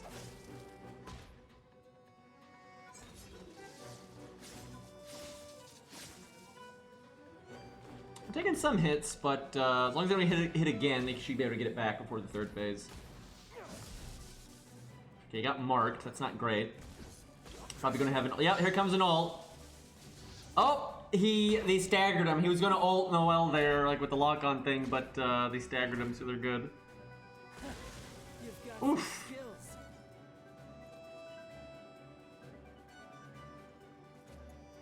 No use hiding back there. Okay, he got tagged pretty hard on that one.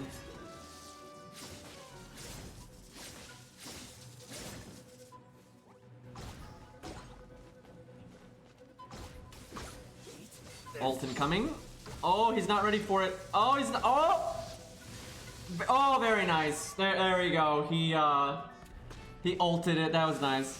He was in a really bad spot there, and so I think he knew he had to go for it, and he got it, so that was nice. Well done. That also looks awesome, like the way Noelle's ult is. That looked really cool. And totally finished him off too with it. Alright, round 3.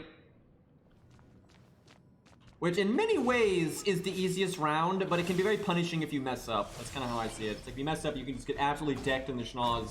But his moves are fairly predictable. Because he's just slower, right? He's very telegraphed. Okay, Poi Poi is not the best spot. He actually is marked. Ooh! That wide hitbox, though. I legit did not think that was going to hit him because it wasn't really targeted at him. That's a feel. They were doing so well. Can commentary solo this now? I mean, Noelle's a great solo character because she's got the healing and everything. Ooh. I am disgraced. Well. To the night. Chad, I think we give him another chance. I'm really enjoying watching this. I think we give them another shot. Unless they don't want to, if they're like, fuck this, I don't want to do it, then we let them stop. But if they're ready to go again, I'm totally game for what this is very enjoyable. Yeah, I thought you were far enough too, Poi Poi. Because it wasn't even targeting you, but it does have a hell of a big hitbox. I've noticed that thing is just, you gotta make sure you either iframe it or just get way the fuck out of there, because it is pretty big. Dude, I'm so excited. Imagine if this game keeps adding new boss fights like this. Like, I remember Vandictus back in the day, they got to the point where they just had like 10 awesome boss fights or more, right? I'm so looking forward to having many of these boss fights, because when you only have one at a time, you can kind of eventually memorize it, and then it's kind of, you know, old hat. But if you have a bunch of them and you kind of just jump around and you have people fight different bosses, and I can fight the bosses too, right? I think that's going to be great. So I just hope they keep adding major bosses like this that you can replay. State your business here. I gotta tell you though, this is tough. When you can't switch characters, man, that's pretty rough. Commentary, you might need to go to a shrine real quick to get your health back unless you're wanting to switch characters. Yeah, Child Fight gives me a lot of hope, especially because they made it co-op. And you don't have to do it co-op. That's the thing, because, you know, I like to solo, especially the first time I do it, right? But so I can do that, and then I can go back and solo it anytime I want to, but I can also do it with friends and stuff as well. So I love it. Fucking great. And, you know, it's not the hardest thing ever. I feel like the wolf boss is harder when the wolf boss is in its final phase and summoning the ads, but it's only in that phase for such a short period of time that overall I actually would say Child is harder. But when if you had to fight the wolf boss with his ads and the icicles coming down and everything for the entire fight, I think the wolf boss would actually be harder. This opportunity is quite hard to come by. But because it's not like that, I would say Child probably is harder. I promise I'll be gentle. My only healer is the zombie. Indeed, feels bad. You missed a spot. Yeah, I just find the really strong healers kind of kill the joy in trying to do challenging things like this. There's not much challenging anymore, so thus them being banned.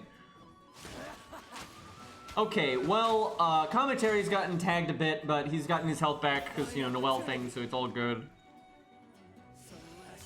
Got a whale incoming, making the cameraman have to work. Oh my god.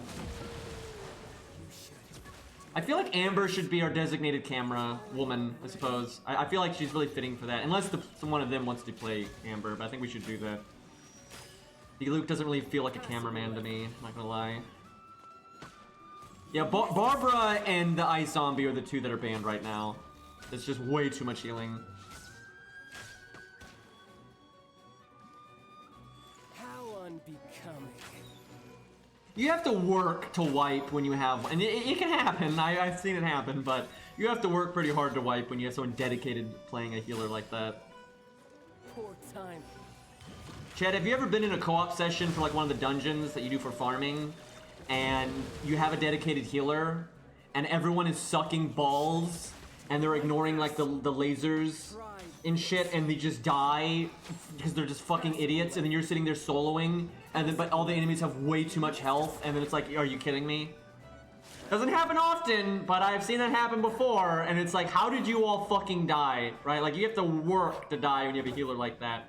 And like the lasers, the lightning lasers in the stage that you do for like the fire gear, right? People will just stand in it and die, even though they have got a really good healer. And then you get to the point where it's just you, and you're like, "There's no way I can solo this now." You've made some progress. That's always a sad feeling. take you more seriously. Alright, they got stage 1 down. They're at good health. They got Noelle healed them back up. They don't have their ults, but hopefully they're close. By the way, the child versus child is kind of cool. Does anyone feel like if you son of a bitch? Anyway, does anyone feel like if this game wasn't trying to be so simplistic with the skills, that child would have been able to switch forms and everything when he was a playable character? Like, I feel like they wanted this game to be simple so it could be played on mobile, thus you only having one skill. I feel like if they hadn't done that and characters had 3 skills or whatever, I feel like child would have gotten at least his lightning form and his water form and the bow and the daggers, right? Such a shame, such a shame. Hey, Marps. Alright, they're doing real good. They're doing way better than last time. Last time, they were really struggling with this phase, and they took loads of damage. But they've wrecked it, no problem. They haven't gotten marked much, so they haven't had to deal with the ult, and they've just staggered him a lot more. That's like the key to this phase, is getting him to block a lot and then fucking him up. Okay, he got hit, but Noelle's shield blocked it, but he is marked. But the boss does not seem to care to ult, so I think they'll be alright. But I'm doing terrible. What is this camera work? What is this camera work? Fucking asleep at the wheel, staying way back, not being able to watch their movements and shit. What a garbage cameraman. I'm not gonna fire this guy. Yeah, the ult could be the big transformation. Yeah, that would have been good. Or you could have had the whale ult in the water form, and maybe the lightning strike down for the lightning form. Some other way to get into the big form. Alright, he's dashing around, no problem, easy to dodge that, nobody got tagged. Funnily enough, though, they've tagged the boss, which I actually hate that, because when I've co-opted with Poi Poi playing Child, when he tags the boss, I can't fucking see what he's doing as well, so it's kind of easy to miss, like, confuse 2 moves with each other. That bastard. But Child is really awesome, so it's an unfortunate thing. Okay, Noelle just got blasted, but she didn't take too much damage. She's got her shield back, so they're healing it up. Throw coming in. Did not get hit. That's like his only tricky move, I feel. Look, the cameraman having to iframe things. I think that goes around the room. Yep! This is bullshit. I feel personally attacked right now. I feel like that move of his is awesome, but it only is awesome when he combines it with another move that like makes you want to be out there. Like when he does it with that move, like the wheel going around with the whale or the raindrop thing, right? Those are really awesome attack combos that make you have to give a shit. But if he just kind of does it whenever and then he does melee stuff, you don't really care.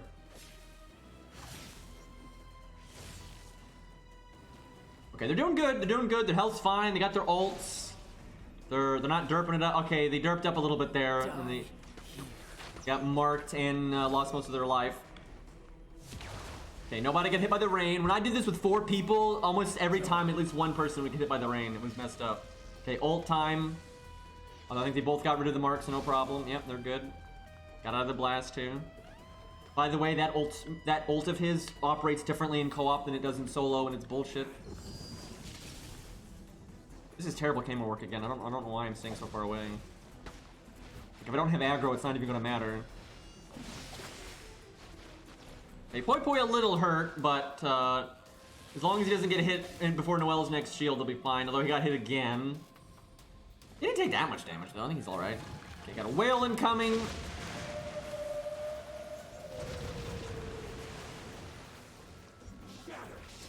Oh, ooh. Okay, Poi Poi's in a little bit of a bad spot right now, but I think Noelle's healing now, so he's good. Although Noelle lost her shield there, and then got hit again. Okay, now they're kind of on the ropes. Okay, no, they got healing again. They're all right. They're not gonna choke, are they, chat?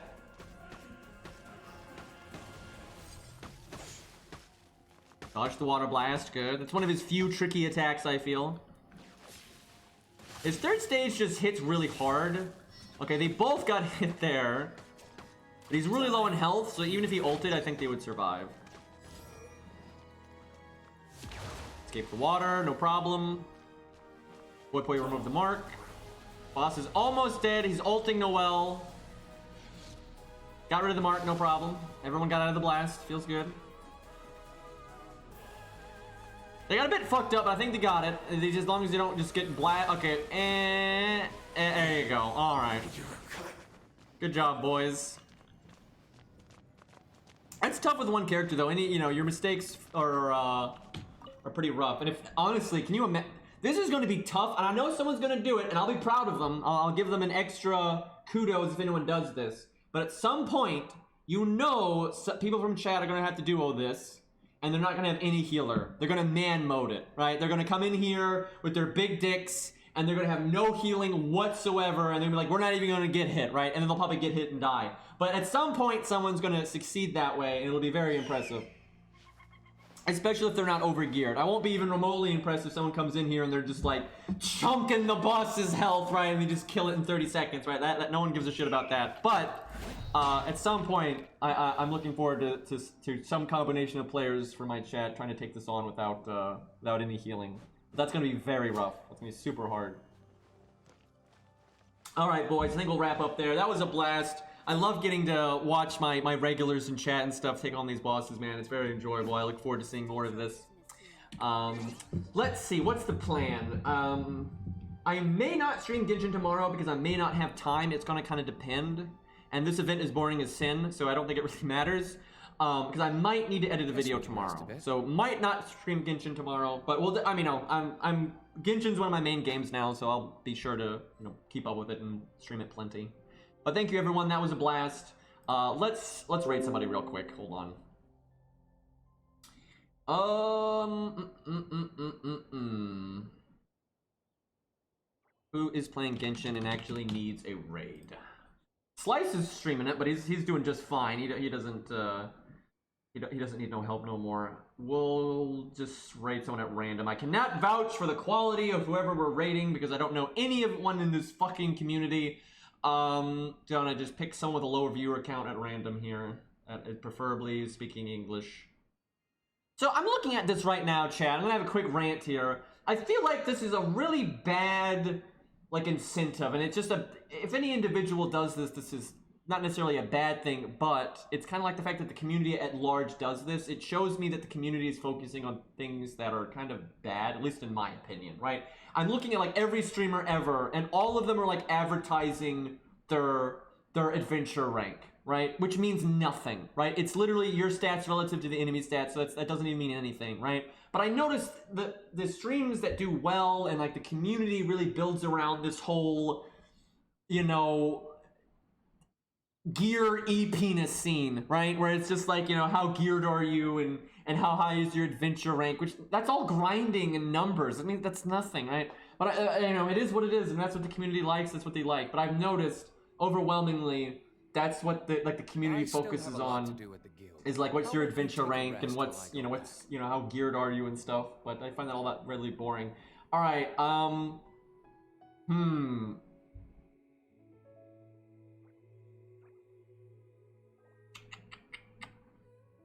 was gonna raid somebody that's not doing that, but they're pretty much all doing that, or they look like scuffed as fuck streams. Here we go. This guy's stream title is "I'm a Clown." Why not? Here we go. And he's playing some Genshin Impact. Let's see how he do. But it's like people can enjoy whatever they want. If they enjoy the adventure rank nonsense and guess we can rest a bit. What have you, good for them.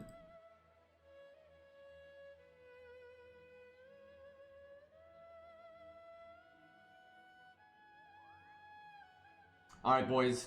I will see you all tomorrow. Later.